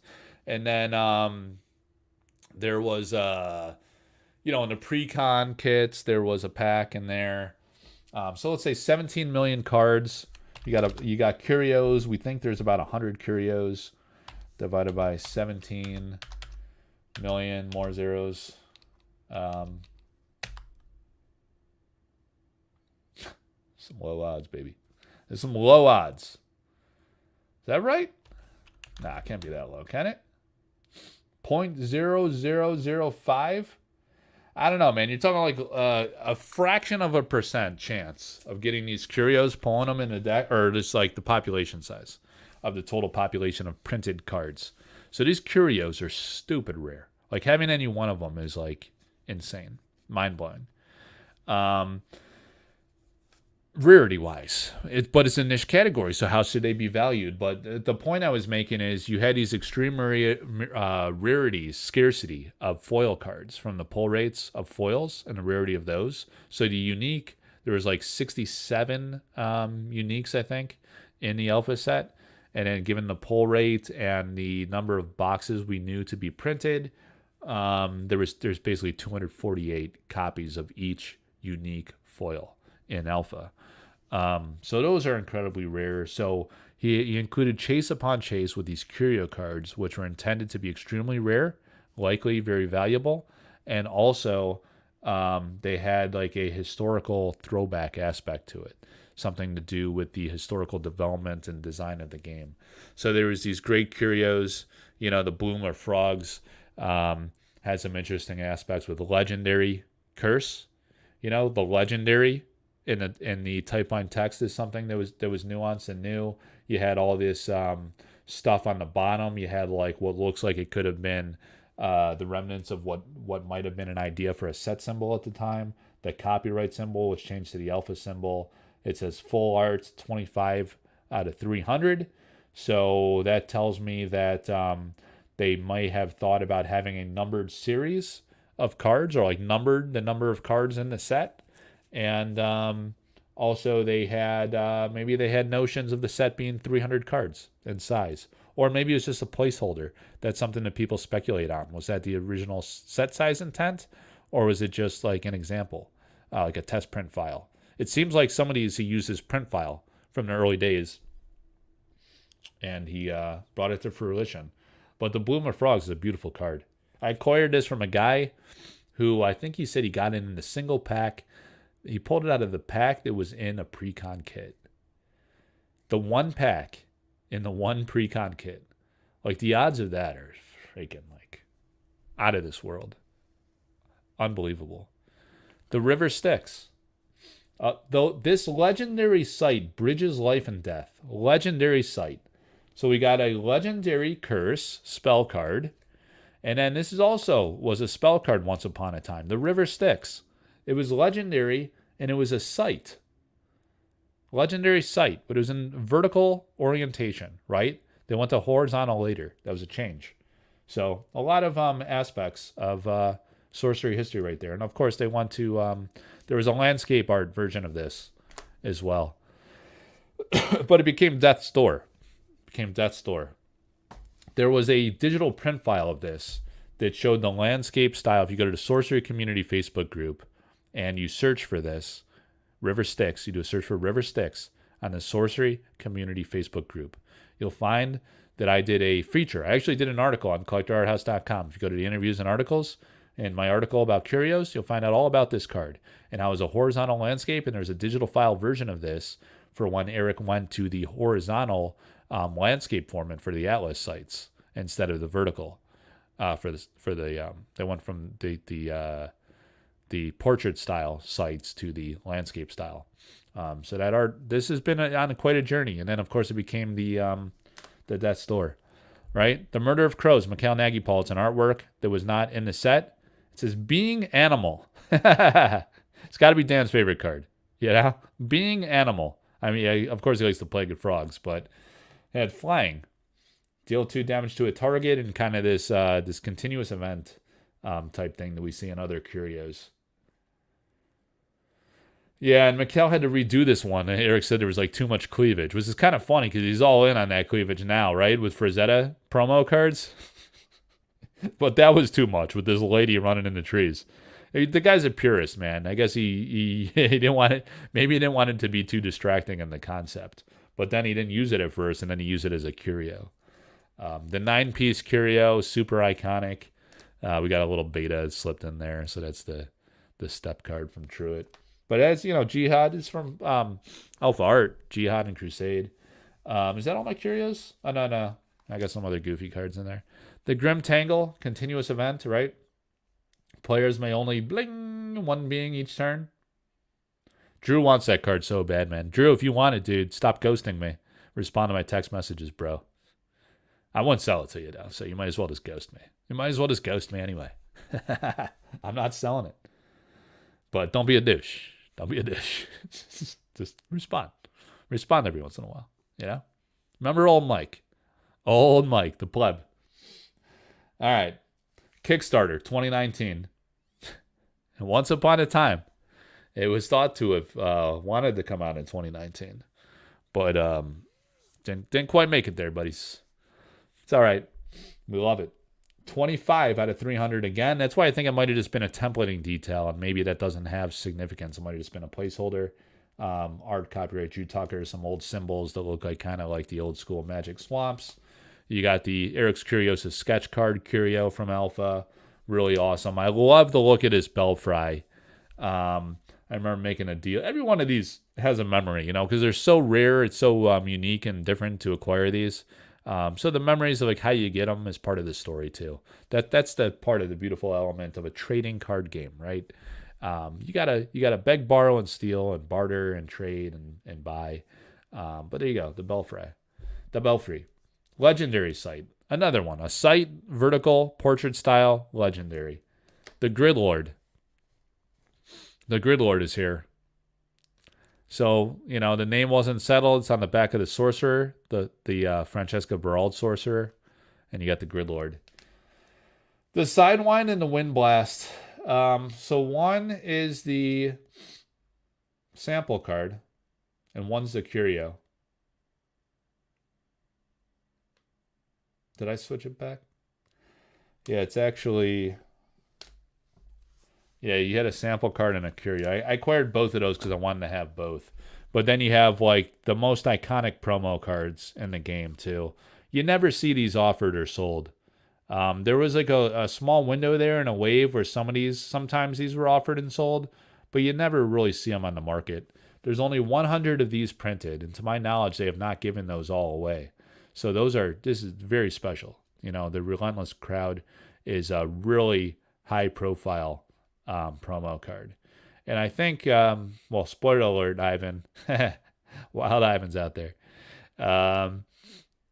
Someone's sending me one of these, guys. I'm going to auction one of these. So it'll be very interesting to see how that does. And I think I might have one of these coming too. I don't know if it's the signed version or the unsigned. The initial wave of playtest had the signature from Eric. And then when they did it again, they had more promotion. They did it without the signature. So it's really cool to have one with the signature by Eric. That's the best. But yeah, the Relentless Crowds, guys. I acquired these. You know, again, the stories of how you acquire them is part of the story, part of the journey, right? I don't know. They're hard to price. It really is. I'd have to go look at some of the old sales data, but then they're so far and few between and so hard to acquire that it's kind of like eye of the beholder, like the curios. They're very, very unique. The Alpha Curios. Great collection of Alpha Curios. They're really amazing. I don't have them all. I don't have the Brahm. I don't have the Debt Dealer. So I have the two most expensive, hardest to acquire. But these are probably like some of the most special to me. I don't know if there's any alpha ones. Let me go to my website here. Are there any other alpha ones? What am I missing here, guys? Do you think I'm missing one besides the Brahm and the Debt Dealer that's like an amazing high profile one? Would you say the Ian Miller card? I know the Ian Miller one's really popular. The Mirror Realm, I mean, I thought the Mirror Realm was, I mean, I know it's an amazing card, but I thought the concept was like a little goofy because it didn't have any significance to it. I'm really into like the significance of it, obviously. That's my thing. Having like real, true, authentic, historical significance. Yeah, the Free City. Someone said the Free City in chat. Vaults of Zool. That is, you know, it's a big card, right? I mean, certainly people value that one. I just didn't want to pay the premium on that because I didn't. If it wasn't like historic, it doesn't give me the feels in the same way. So here's my website. If you guys go to thecollectorarthouse.com and you go to Collector's Corner, and then the subpage is Curio Card Gallery Alpha. So you click on any image for a description of the curio. So as an example, you click on that. And then sometimes, you know, I've done a very detailed article about the some of these. So on this one with the 9-piece, I reached out to all of the artists shown here on this page, and I asked them about the history. It's really awesome. I love that this fire one says Fire Maiden, because that's the terminology that Severin used at that time. Yeah, I missed that piece, man. I had to let that one go to get the Avatar of Air. I talked about that one before, but that was yeah, really cool. So yeah, here Bino says the smokestacks. That is a cool one. I actually would like to get the smokestack. So I have those two. I do not have the Mirror Realm. But you know, again, it's just like an inverted card. Like I'm not gonna spend like close to $1,000 or more on a card like that, personally. Debt Dealer, unless I was like a completionist and I had to have it. The Devil's Egg was pretty cool because that's more true to the original art. So I do like the mystique of the Devil's Egg. And I like it does have a legit historical story to it. The self-same, you know, I love Elvira Shakarova, but there's no significance to this inversion. This is just kind of like one of those subtle things that Eric wanted to play with, which I think I love as part of the idea of the curios, is that it forces you. One aspect that I love of the curios, it's two things. It's the history of it, it's the homage to historical development, which I was really into and I thought it was very cool. But also, it makes you look very closely at the card. So you really get an appreciation for all of the design detail on the card, the cohesion of the card title, the illustration, the type line text, the game mechanic, and then where applicable, the flavor text. Makes you like study all that closely, right? And say, did any of the terms change? In some of these curio cards, we see the type line text change, just like a word or two, right? It's very subtle. In this one, the artwork itself was inverted. It was just digitally inverted. That's all. You know?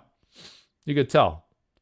It was just a subtle detail. It's digitally inverted, but it had no significance. You know, we asked Elvira, and she was like, "No, there's nothing to that. Like, I didn't have a sketch that looked like that with the daggers inverted or anything." In fact, we're going to talk about the sketches in a moment, so I'll show you guys some cool stuff. But the Bloom of Frogs, you know, and the Legendary Curse, really awesome. I love the green too. It just looks like a beautiful card. The Free City. So this was like from a book cover, I believe, like a 2-page. So that's why you get the other aspect of the Free City. Continuous art piece between two cards. Really cool, actually. You know, that one's kind of grown on me. The 2-card combination, you know, and because, you know, as you think more about that, like Eric really leaned into alterists.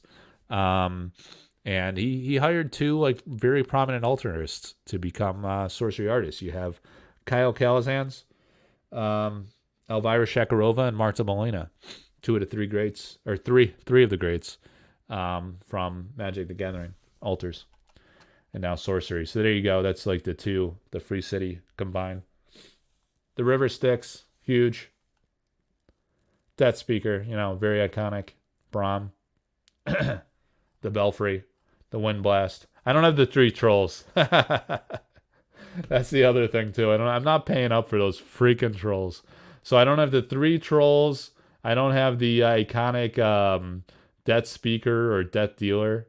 The Frazetta. I don't have the Free City, and I don't have the Self-Same. I don't have the Devil's Egg. And I don't have the Mirror Realm. So I got a good number, but I don't have them all. Can't always have it all, guys. All right. I need a hero. All right.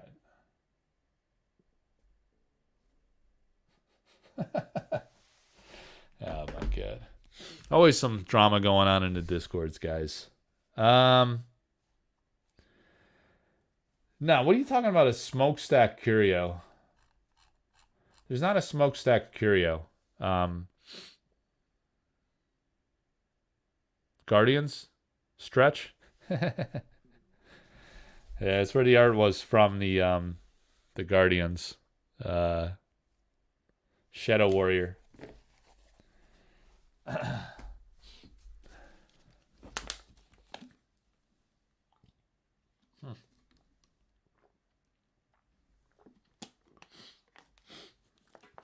You want to get 9 signatures on the 9-piece? That's bold.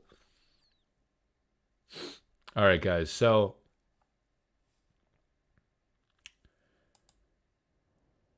yeah, Bloom of Frogs is a beautiful card. Did I do a behind the art article on smokestacks? I did. Smokestacks of Knack. Maybe that's why you're thinking it's a curio. It's not a curio. The thing is, I wrote about this, right? So should I show it? Let me I'm not going to show it on my screen, but I want to go back to an old email. You should never show emails on your screen. Oh wait. Sorry. Oh, wait a second here.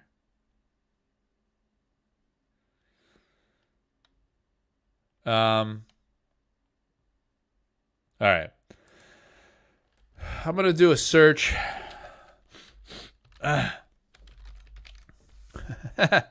Whiz post. Excuse me, guys. I gotta like blow my nose or something. I'm all jammed up here.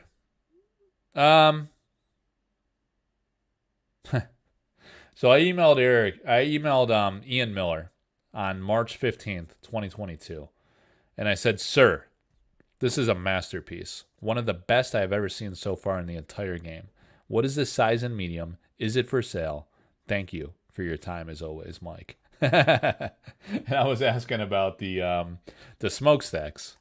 I mean, if you guys look at the freaking art of the smokestacks, I mean, it's freaking like unbelievable. There's like a lot of detail going on, a lot of line detail, a lot of like texture to this piece. It's really like subtle and understated. You really can't fully appreciate it until you see it. So what he says here in response, he says, "It is pen/ink. As to the size, double paperback, wrap round cover. Power of Politics or some such title. Serious tome, as I recall. Now reborn as a playing card. It was executed back in the 80s and long gone, I'm afraid. I did in fact do a series of 5 in this ilk, and this version was chosen by the publisher." So, very interesting piece of history. He calls it a serious tome, which is this book. So he didn't tell me what the name of the book was. He couldn't remember. I had to go research it, and I finally figured it out. It's The Global Politics of Power, Justice, and Death. So it's a serious tome, guys. The Global Politics of Power, Justice, and Death. An Introduction to International Relations. Serious tome. Why do wars break out? How might mass hunger be eliminated? Will the emerging European Union turn into a second United States? Serious tome. And here's like, I guess he must have emailed me the alternate artwork. I must have, or maybe I just found it. I think I just found it on his social media. I went and searched, and I was like, this is the alternate. Look at these like robotic guys. It's cool, man. It's like a two book spread. Eric must have saw it, and he was like, "This looks like a sorcery artwork to me." It's freaking awesome. So that's a cool piece of history. Nice little reflection on an engagement, little dialogue there with the great Ian Miller.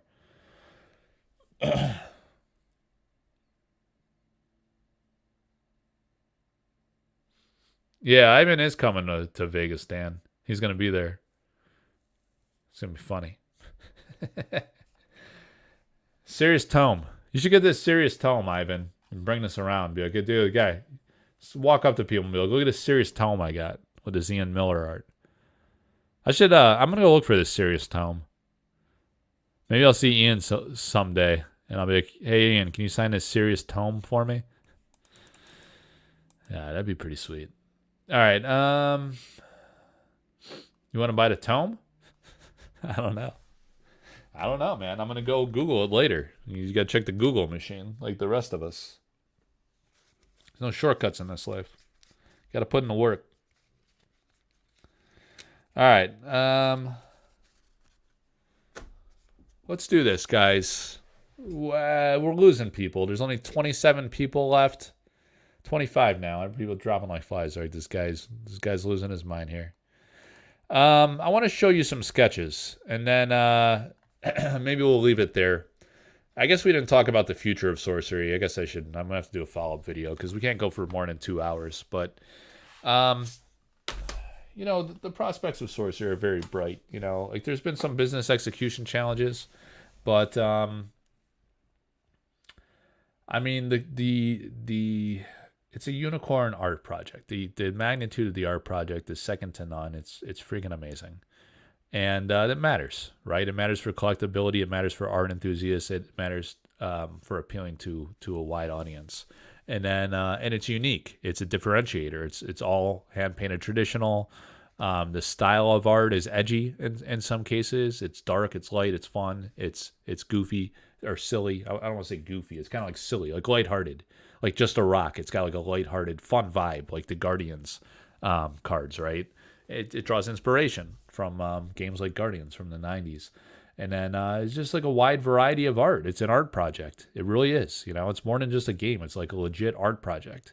The curation of all this art from all these different artists with different styles is really profound and unique. You don't see that anymore in games. It's very unconventional, non-traditional for TCGs, and that matters. Matters a lot. Like, look at me. I'm like fucking hardcore into that shit. I wouldn't be into this game if it was like some digital bullshit. I just wouldn't. I don't care how good the game is. Or I just wouldn't do it. I don't care.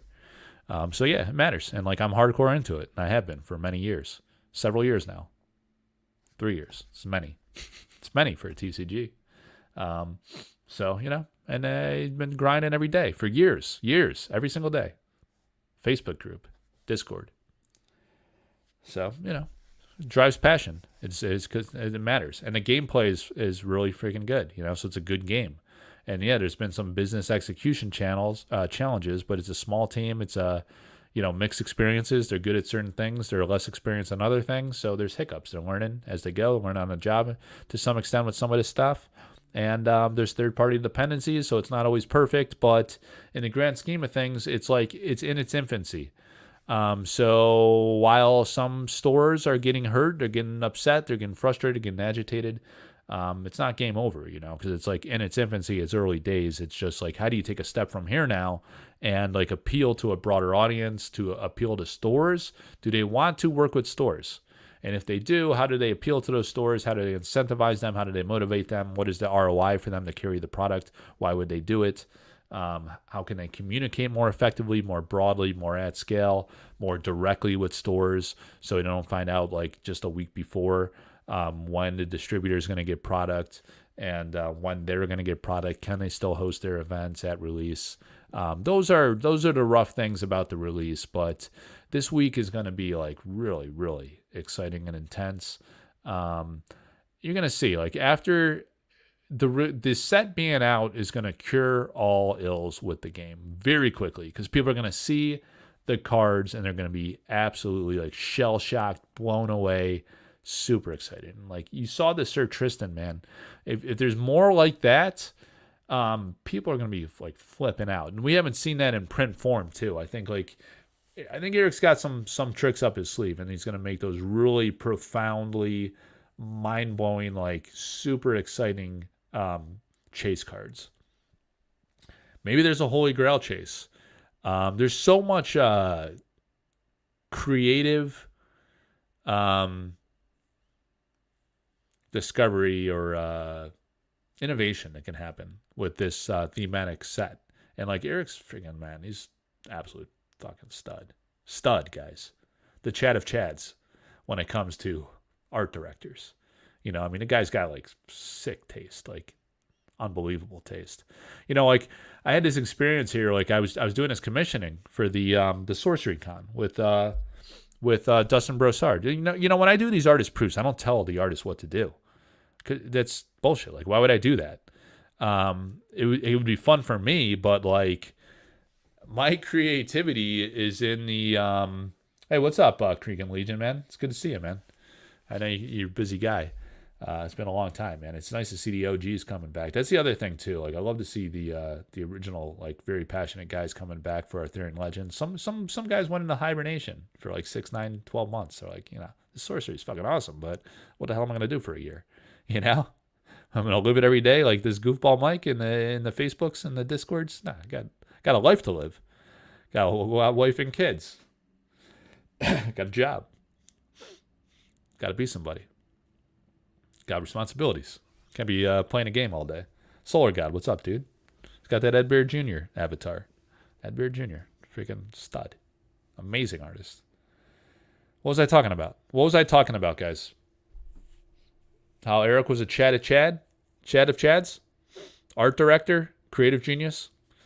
It's really, really profound, man. So I was doing this commission. So with the artist proofs, I don't tell the artist what to do. I want to see what they come up with. They gotta express their own creative freedom. That's the beauty of it. That's the magic of it. We get to see their style come to life not every day. I mean, they're busy. They can't do artist proofs every day. Every day there's an auction.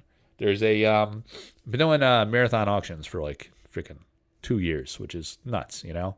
I'm looking at my phone all the time. I wake up in the middle of the night, I check, is there a bid? I got to go, if they came in on Facebook, I got to put it on Discord. If it's on Discord, I got to mirror it on Facebook. It's not simple. It's not trivial. You know, it's commitment. It's passion. It's dedication. It's a great service to the artists and to the fans. Do they have access to these amazing pieces of art? Because we have to wait a full year for art, you know? So to have access to new art through artist proofs and alters or original paintings is exciting, really exciting. So these artists, like the artist proofs, are a beautiful vessel of art curation and bringing new art to life from the artists that we love. It's really special and really fun. I'm honored to be a part of it. Yeah, back to the commission of the. So again, like when I do these collaborations with artists and we do alters and artist proofs, I don't tell them what to do. I'm not part of the creative process in that regard. I consider my creative outlet to be the marketing, like the branding of the artist, like promoting their work. You know, trying to create awareness for their work. You know, I don't want to say marketing and branding. It sounds kind of corporate and I don't know. Some people think those words are like sleazy or something, like agent speak or something. It's not my intent here. I'm just saying, like, create awareness for their work, you know, showcase their work, get a lot of visibility for it, reach a lot of people. You know, a lot of people tell me, like, sorcery, like your content, stuff like this really got them into art for the first time. That's music to my ears. It's beautiful. It's great for them through art discovery and appreciation. They start to love it. They you know, art, it tells stories, it evokes feelings, it evokes like memories that you had through your life, good, bad, hopefully good. Stick to the good stuff, guys. Don't remind yourself of the bad. But that's what's special about it. It's like the connection to it, and then the connection to the person, the artist as a person. But you know, usually don't collaborate on the concept. That's their creative vision and expression. But when I did the piece for Sorcery Con, I did want to have some influence on that because it's an event that I'm helping to organize. I wanted to make sure it was right. It was like a good, like really exciting prize for the winner of Sorcery Con. So I said, you know, Dustin, let's do, like, there's this awesome art with the Frazetta pose. I talked about this earlier. And then the essence of the grail hovering. And it's really amazing how he made that come to life. It was like really cool. I really envy his talent and respect his talent. It's really good. Let me see. I got the 5th embellished print of Stone Eclipse. Oh yeah, thanks, man. Ken Force, dude. It's been a long time. Is this you in the military? The military gear. I know you're a military guy, man. That's really really cool there. Yeah, the Stone Eclipse is that was a really great collaboration. The embellished prints were a lot of fun with the artists. Those I did go back and forth with the artists and say I think on that one I was like, yo, we got to do like a Keythera mechanism nod to the Philosopher's Stone, and like in Severin that usually runs with like something simple like that. I'm like a baby Eric. I'm like, hey, here's an idea. What can you do? I actually have another collaboration coming up with Severin. It's coming in a few days. Maybe I'll tease it in a minute.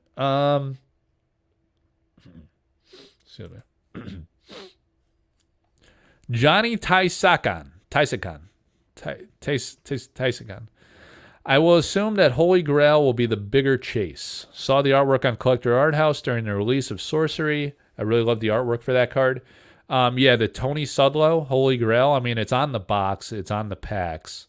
It's a beautiful artwork. I have a tragic story on that one. So I was going to buy that painting from Tony very early on, and I hesitated. The same day, a buddy of mine fucking bought that shit, and he's been holding over my head for years. I was like, dude, sell me that painting. It's like there's 2 paintings, really, that are incomplete in my soul that I got to have. It's the Holy Grail and this one other one. But he won't do it, the freaking bastard. He won't budge on it. I'd really love to have that one. I've always loved that one. I'm partial to blues, you know.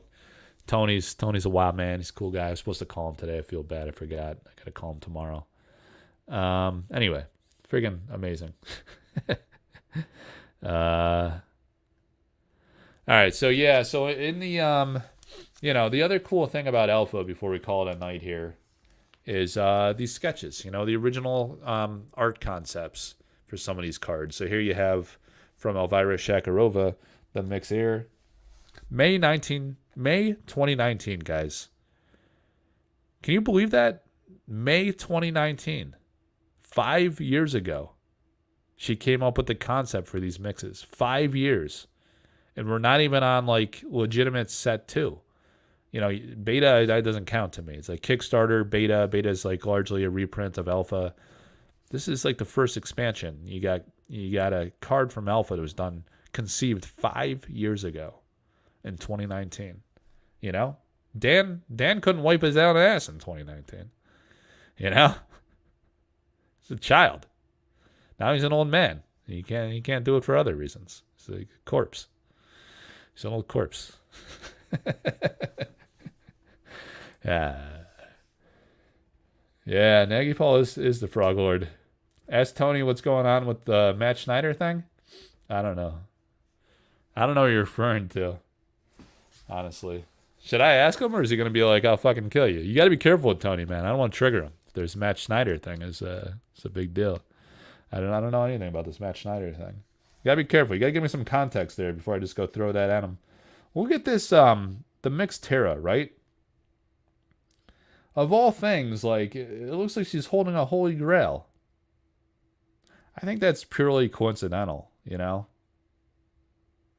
It's probably like more of like an alchemy type thing. It wasn't intended to be a holy grail, but it's really cool. from the sketch pad, we got these old, beautiful originals. This self-same simulacrum. Simulacrum. I always butchered that. Yeah, we talked about how the curio card didn't have real significance, right? This was the alternate concept. Wouldn't that be awesome? I mean, it's not painted, right? So you couldn't really make a curio out of it, but you could have made like imagine if you had like a rough sketch like this, just like a rough sketch as a curio card. Dude, I'd be super into that. I think that would be amazing to have that as a sketch. But the artist might not like it. They'd probably be like, guys, you know, just kind of like roughly slap that together. The wind sylph. The elementalist. So we did that was one thing, like, you know, it was an idea I had to do like the alternate concept cards as a artist proof, you know. But other than that, like I don't have any input. The artists just do their own thing, and that's for the best because you get their vision, their style, not my stupid ideas. The dryads, you know, you had a very different dryads. Almost looks like a Vasily concept here, just kind of blowing in the wind. But then to make them more pronounced, she drew a bunch of figures in there, a couple owls on the tree. She said one was like peeing in the corner or something. The Muck Lampreys, man, Vasily Ermolayev, original sketch right there. Original sketch concept. Vasily's unbelievable, man. All the artists love Vasily. The guy's incredible. Original King of the Realm sketch. King of the Realm, guys. Tony Solo. There he is. Inspired by the Rembrandt in Uffizi, Florence, Italy. It's in Florence? And then he had this axe thing he did from some other game or project back in the day. He was selling some of these little sketches he did. So I picked that up. Because it has, like, you see the design here? I was like, that reminded me of King of the Realm. The King of the Realm original sketch. I should probably get that and, like, pair it together with that. These guys. Gotta ask Tony about these guys sometime. What's up with those guys? Why does he keep using that concept? What's that from? Yeah, the collector tier had these. I was the avatar of fire, you know. So hello, Michael, signed by Eric. Personalized. It's printed, but personalized. Thank you from everyone at Eric's Curiosa for being the biggest backer in the realm. We hope you enjoy your avatar of fire. Signed by Eric. I did enjoy it, man. I enjoyed it for a long time, but then I had to deal it to get the avatar of air, which was always the one for me. Ed Beard Jr. The COA. Remember that one, John? Got in the binder here. Death Dealer by Frank Frazetta. It's pretty cool. Got it in the old pad folio. Printer's proof, number 1 of 10 of 345 lithographs.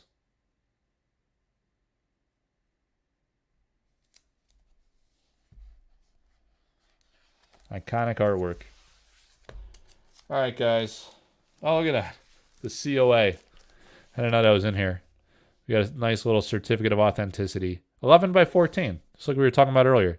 So Dustin Broussard is indeed the same size as the... That's going to be it's going to be a really nice size. Very practical. You could travel with that, too. Won't be too big a deal. I'll have to ask him if he did it on hardboard like that. If he did it on board, that'll pack into the suitcase very easily for you guys traveling. If Dan said he's going to win it, so you guys probably don't have to worry about it. But if he slips up, something to think about. All right, guys. Well, another 2 hours in the books. We've done 4 hours of freaking streaming about sorcery. We did Death Night, and then we did, I guess, Reminiscence Night. But, it's going to be a big week. It's going to be a big, wild, wild week. And then next few months are going to get interesting. It's going to be a resurgence. There's probably going to be new Arthurian Legends artist proofs coming, but we still have a lot of alpha ones. Let's see. Should we do what are we going to auction tomorrow night? You guys want to see what's coming next from, wrap it up with what's coming next with Atlas Thorn. Sunday night is typically Atlas Thorn night, right? Let me see.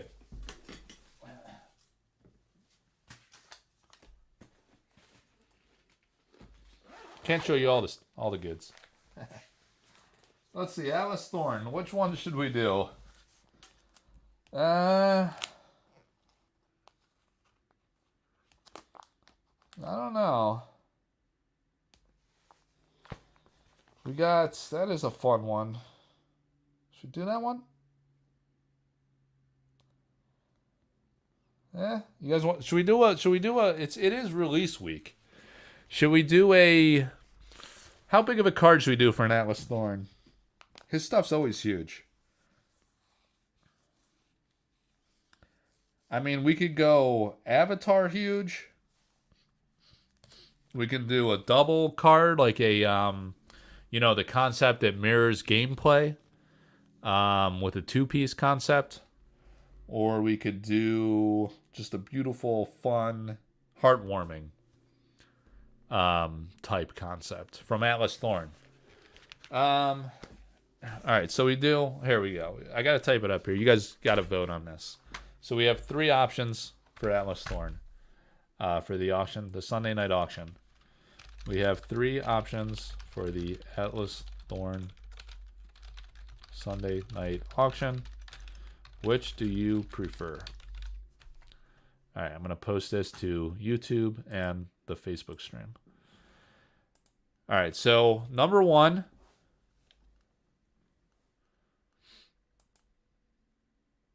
All right, so did that come up in the chat there, guys? You see that? Oh, I posted it only to Facebook. Damn it. All right, here's the 3 options, right? So 3 options for Atlas Thorn Sunday night. I can't type. Sunday night auction. Please vote. All right, number 1. Cute, heartwarming, single card, altar concept. They're all amazing, guys. 2, double card that mirrors a gameplay combo. Or number 3,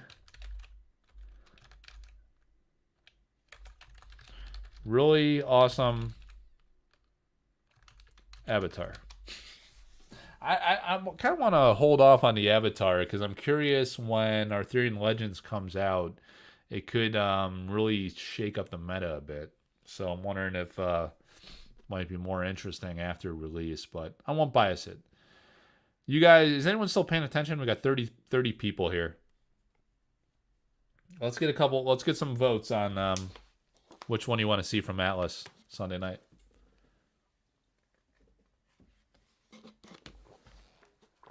Everyone's blacked out, huh? A couple 2s. That is fun.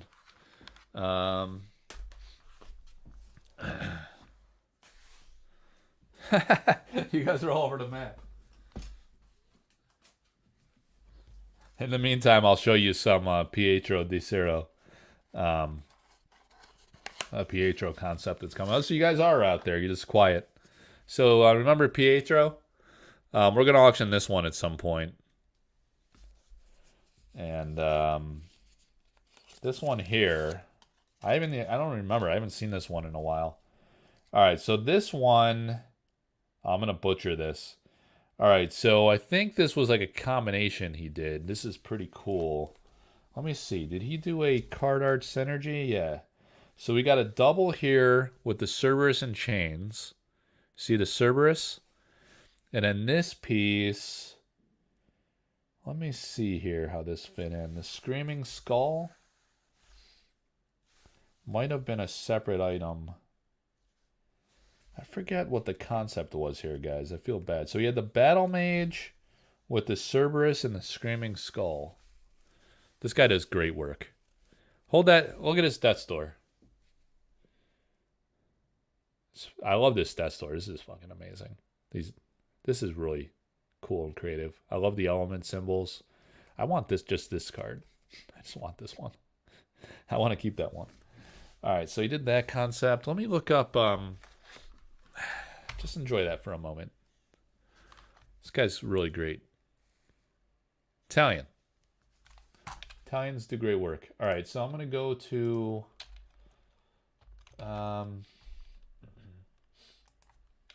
Pietro. Are you watching Pietro? Probably not. It's the middle of the night in Italy.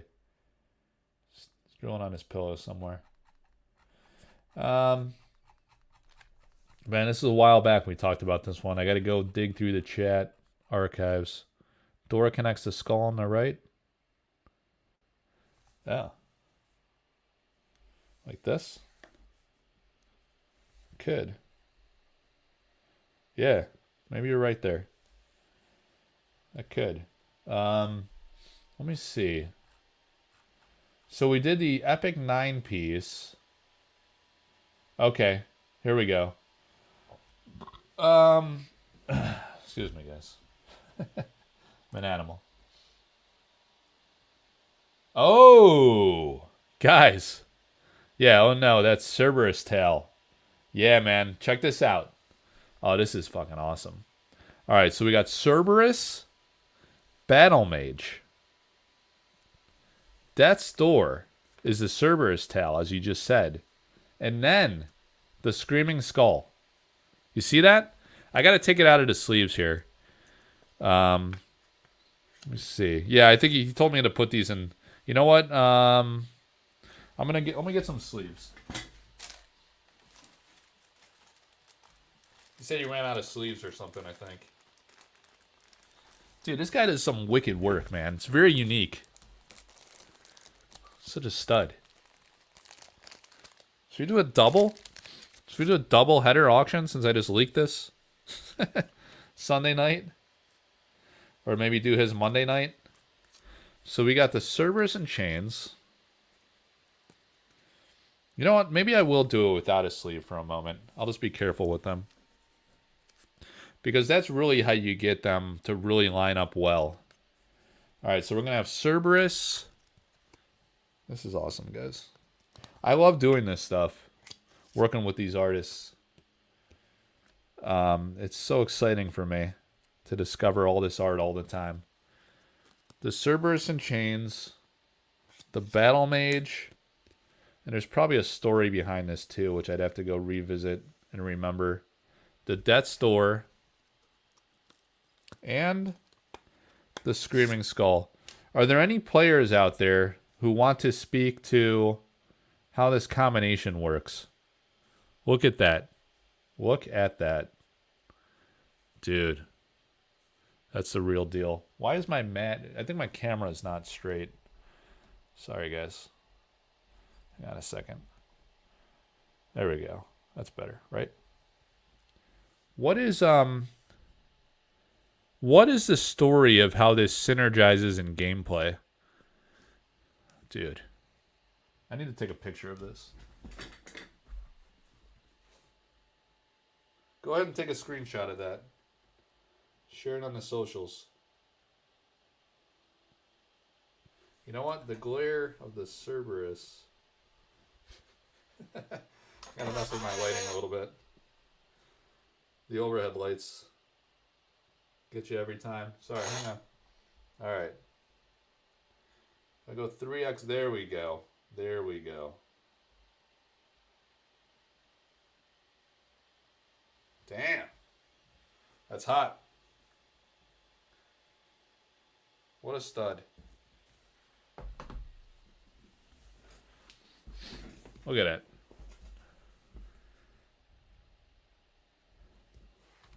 Let me do a screen snip of that. Drop it in the Discord.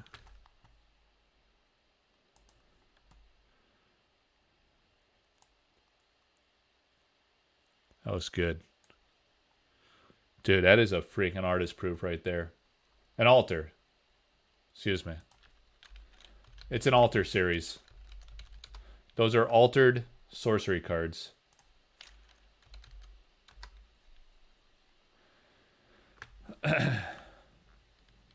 So I'm just gonna drop it in general.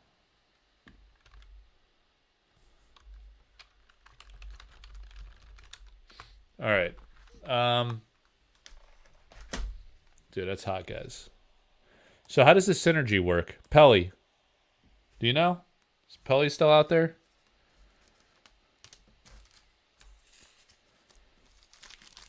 The Cerberus, a unique demon on a short leash. Must be summoned to your location. Cerberus in chains automatically follows you and can't move itself away. Then you have the Battle Mage. Tap, player draw a sight. Whenever Battle Mage attacks and kills an enemy, you may draw. Death's Door. Screaming Skull, an elite relic of unbridled rage. Whenever bearer attacks and kills an enemy, it untaps. Battle Mage and Skull, kill, untap, and draw. Dog follows. Battle Mage and Skull. Untap and draw. Whenever Battle Mage attacks and kills an enemy, you may draw a spell. Whenever a bearer attacks and kills an enemy, it untaps. Okay. So it gives you the draw mechanic advantage. Wow, that's nice. Yeah, I got to run this one form. I got one thing to show, one additional thing to show you guys with respect to this set, and then I will show you the Atlas Thorn one that will launch tomorrow night. And I'll check on your voting. Did we have a tiebreaker on the voting? Joe says he will just vote for a tiebreaker. He won't bid. That's fine. All right. Just what you guys want to see. You know, you don't have to bid on all the offers too. Just we all get to enjoy seeing them, which is amazing.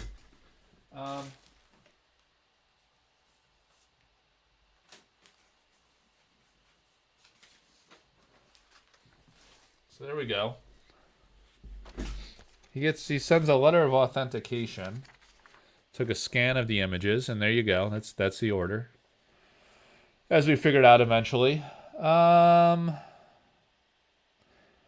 The cards featuring in the altar art are an original Battle Mage, Cerberus and Chain, the Screaming Skull, an ordinary and superbly indifferent Ral Dromedary. Oh, so the Ral Dromedary is what he painted over for the Death's Door token. Threshold counters. They are part of the beta set produced and released by TCG Sorcery Contested Realm. In no way this artwork is linked to Sorcery Contested Realm official distribution and production other than the card design. So we did this August 20th. Yeah, I've been holding on to this one for a few weeks here, guys. Yeah, that's Daryl right there. The Dromedary. All right, Dan. Got one more surprise for you here, buddy. There she is.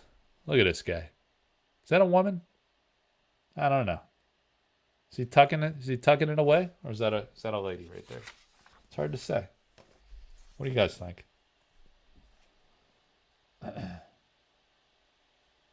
So that comes with it as well.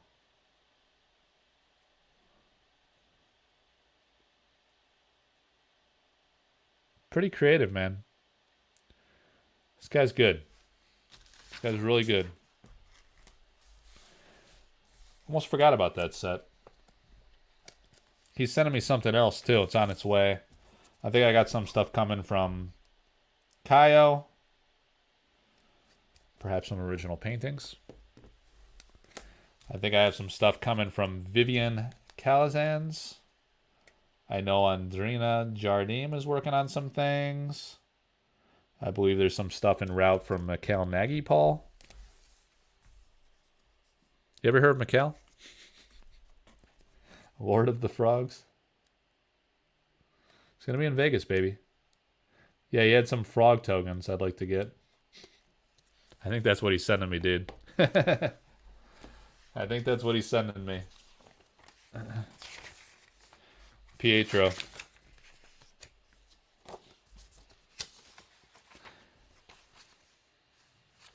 All right. The Lord. All right, guys. So we got to see how you voted on the which Atlas Thorn you guys want to see. Atlas Thorn, man. This guy is something else. God of Gods.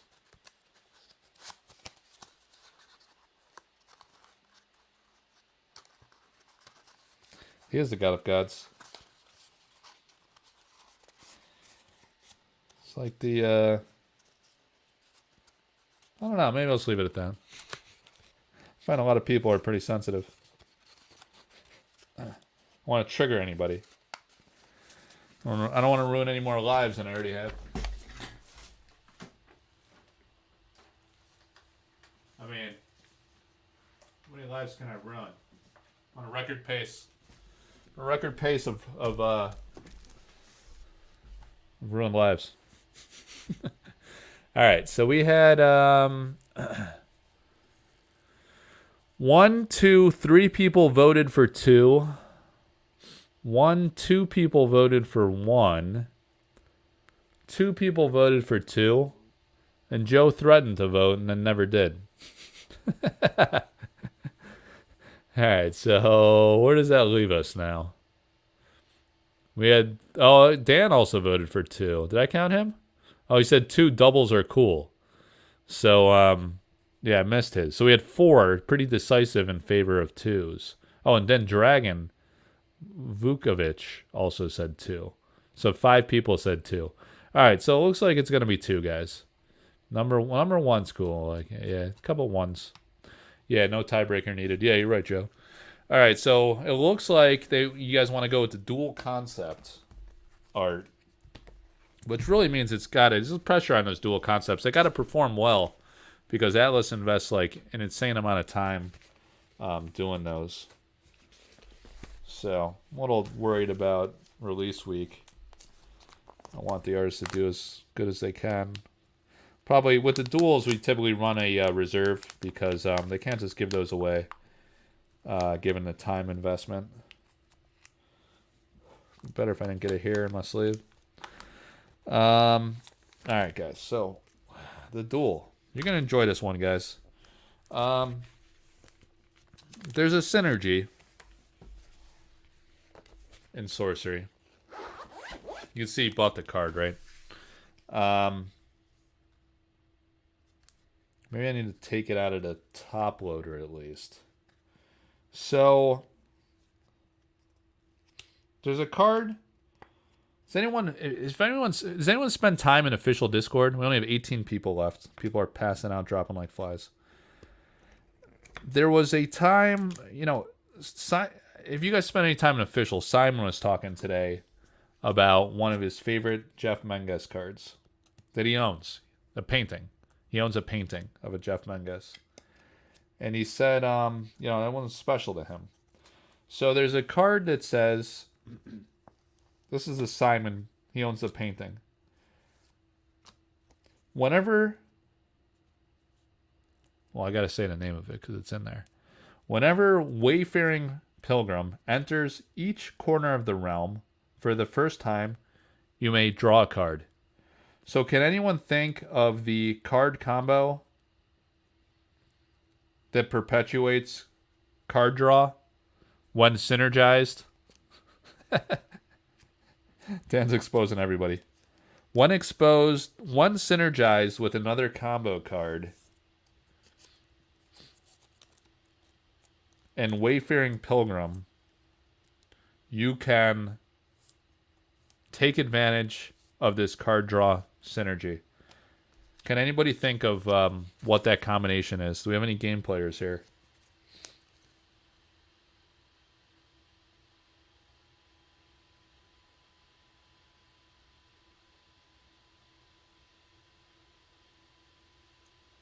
Nobody?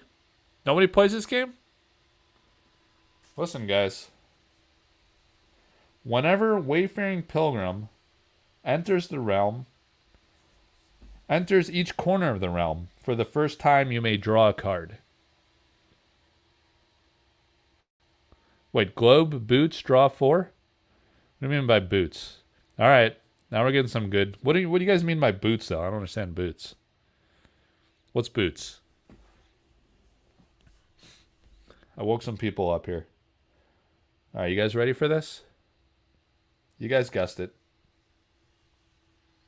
Slide this into view. Gently. See it?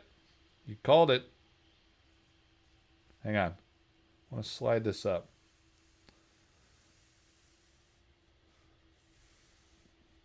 There is the Magellan Globe Wayfaring Pilgrim.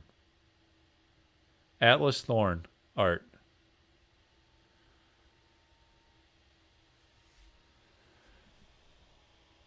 An elite relic for the intrepid traveler. Opposite edges of the realm are connected. Whenever Wayfaring Pilgrim enters each corner of the realm for the first time, you may draw a card. So you connect edges of the realm. You take a step forward with your Wayfaring Pilgrim, and each time you do that, you draw a card. So you step forward, you draw a card. You step back, you draw a card. Boom, boom, boom. Dude, the guy is in a league of his own, artistically.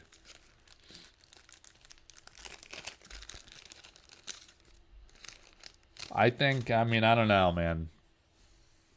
The work he does is absolutely stunning. I mean, look at just like this Magellan Globe on its own merit.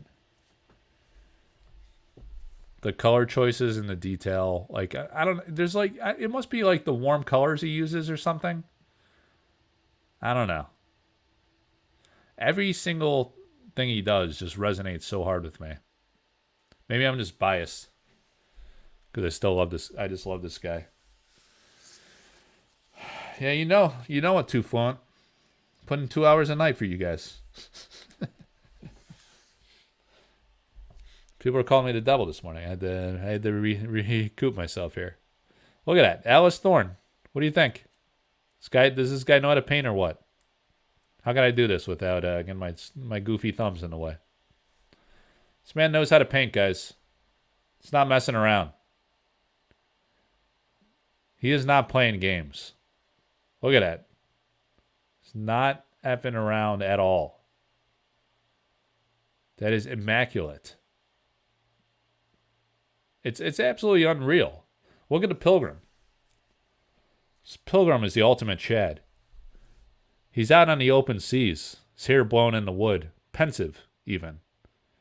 He's like, should I go forward and draw? Or should I step back and draw? I think I'll just do both. Let's keep going back and forth. Draw. Draw. Draw. Draw. I'm over here now. Someone said I should be Dice Man. I'm over here now. Draw. I'm over here now and draw. All this guy does is draw.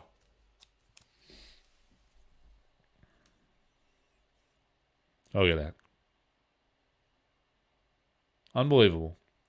So we're going to do that one tomorrow night. Sunday night to Monday night. Just a 24-hour banger. And then I'm probably going to do a Monday to Tuesday. Maybe a Tuesday to Wednesday. That might be pushing it. And then I think we're going to be done for the week, because then some savages are likely going to be leaking Arthurian Legends all over the place, and that's going to steal the spotlight, and it should. We want all the focus to be on Arthurian Legends, so we're probably going to pause for the weekend, and then attack it again next week. So it'll be a rare break from the auctions. We'll go till Tuesday or Wednesday this week, and then take a few days off, enjoy the release, and then back at it next week, because there's a lot of art coming. There's a lot of art to still have from many different artists. And, a lot of these artists do it full time. This is their livelihood. This is their only source of income. So it's great to support them with alters and artist proofs. Let's see. Simp. Called me a simp. I can barely write, and these guys are drawing whole scenes. I know, man. I can't even read my own handwriting. Death threats. Are you doing a live opening with AL with new artists? Well, if I do, I'm probably going to I'm going to wait and see who the new artists are. We only know of a few of them. There was the leaks, right? So there could be more than that. But I didn't want to do it opening weekend. It's probably a good thing I didn't, because now, product's at risk. But the big reason why I didn't do it opening weekend is because there's a lot of action going on with Spiel Essen. I think the company wants that to be in the spotlight. They're streaming it from Texas with Ghostman Drew. Ghostman for full-time. His new full-time job is the Ghostman. If you guys talk to him, tell him what the fuck. What about your boy Mike Servati? Collector Arthouse. Remember Collector Arthouse? Respond to him. But, they're going to be streaming, and, I don't want to detract from the spotlight. Also, Severin and Vincent aren't going to be there. They're going to be at events, so I can't, I don't want to do it without the two legends. You got to have Europe fully represented. So we'll see. We could maybe do a pop-in. Maybe we'll plan an event for, like, mid-October, maybe the weekend before I head up to the IX Art Show, and then Vegas Sorcery Con might be fun. Good idea. But we're not going to do it opening weekend. Yeah, when I pulled the Death Dealer with Brian Smith, that was amazing. That was a really special moment, man. I'd love to recreate those moments. We gotta get something going, but after it settles down, after an initial wave, I think it'll be time, because people's attention is going to be divided. I want the artists to get a lot of visibility and spotlight, so I want to time it right where the community can enjoy it, the artists can benefit from, having fun, mixing it up with the community, get a good draw, and showcase their work. Yeah. All right, guys. Well, I'm going to leave it there. I appreciate you guys tuning in. We did 4 hours of this, 4.5 hours now. We're going on 2.5 hours. So, yeah, it was a lot of fun. And, I appreciate all you guys' time. It's always a lot of fun mixing it up and talking about sorcery, history, future. Hope to see a lot of you guys at Sorcery Con Las Vegas. It's going to be amazing. It's going to be a really great experience. Nothing like meeting in person after we've been talking online all the time. But please like and subscribe to the channel. Thanks for following along. Spread the word. Share the video with your buddies, especially if they're new to the channel. Expose them to the channel and the game. And have a good night. And go Bills. Take care. See ya.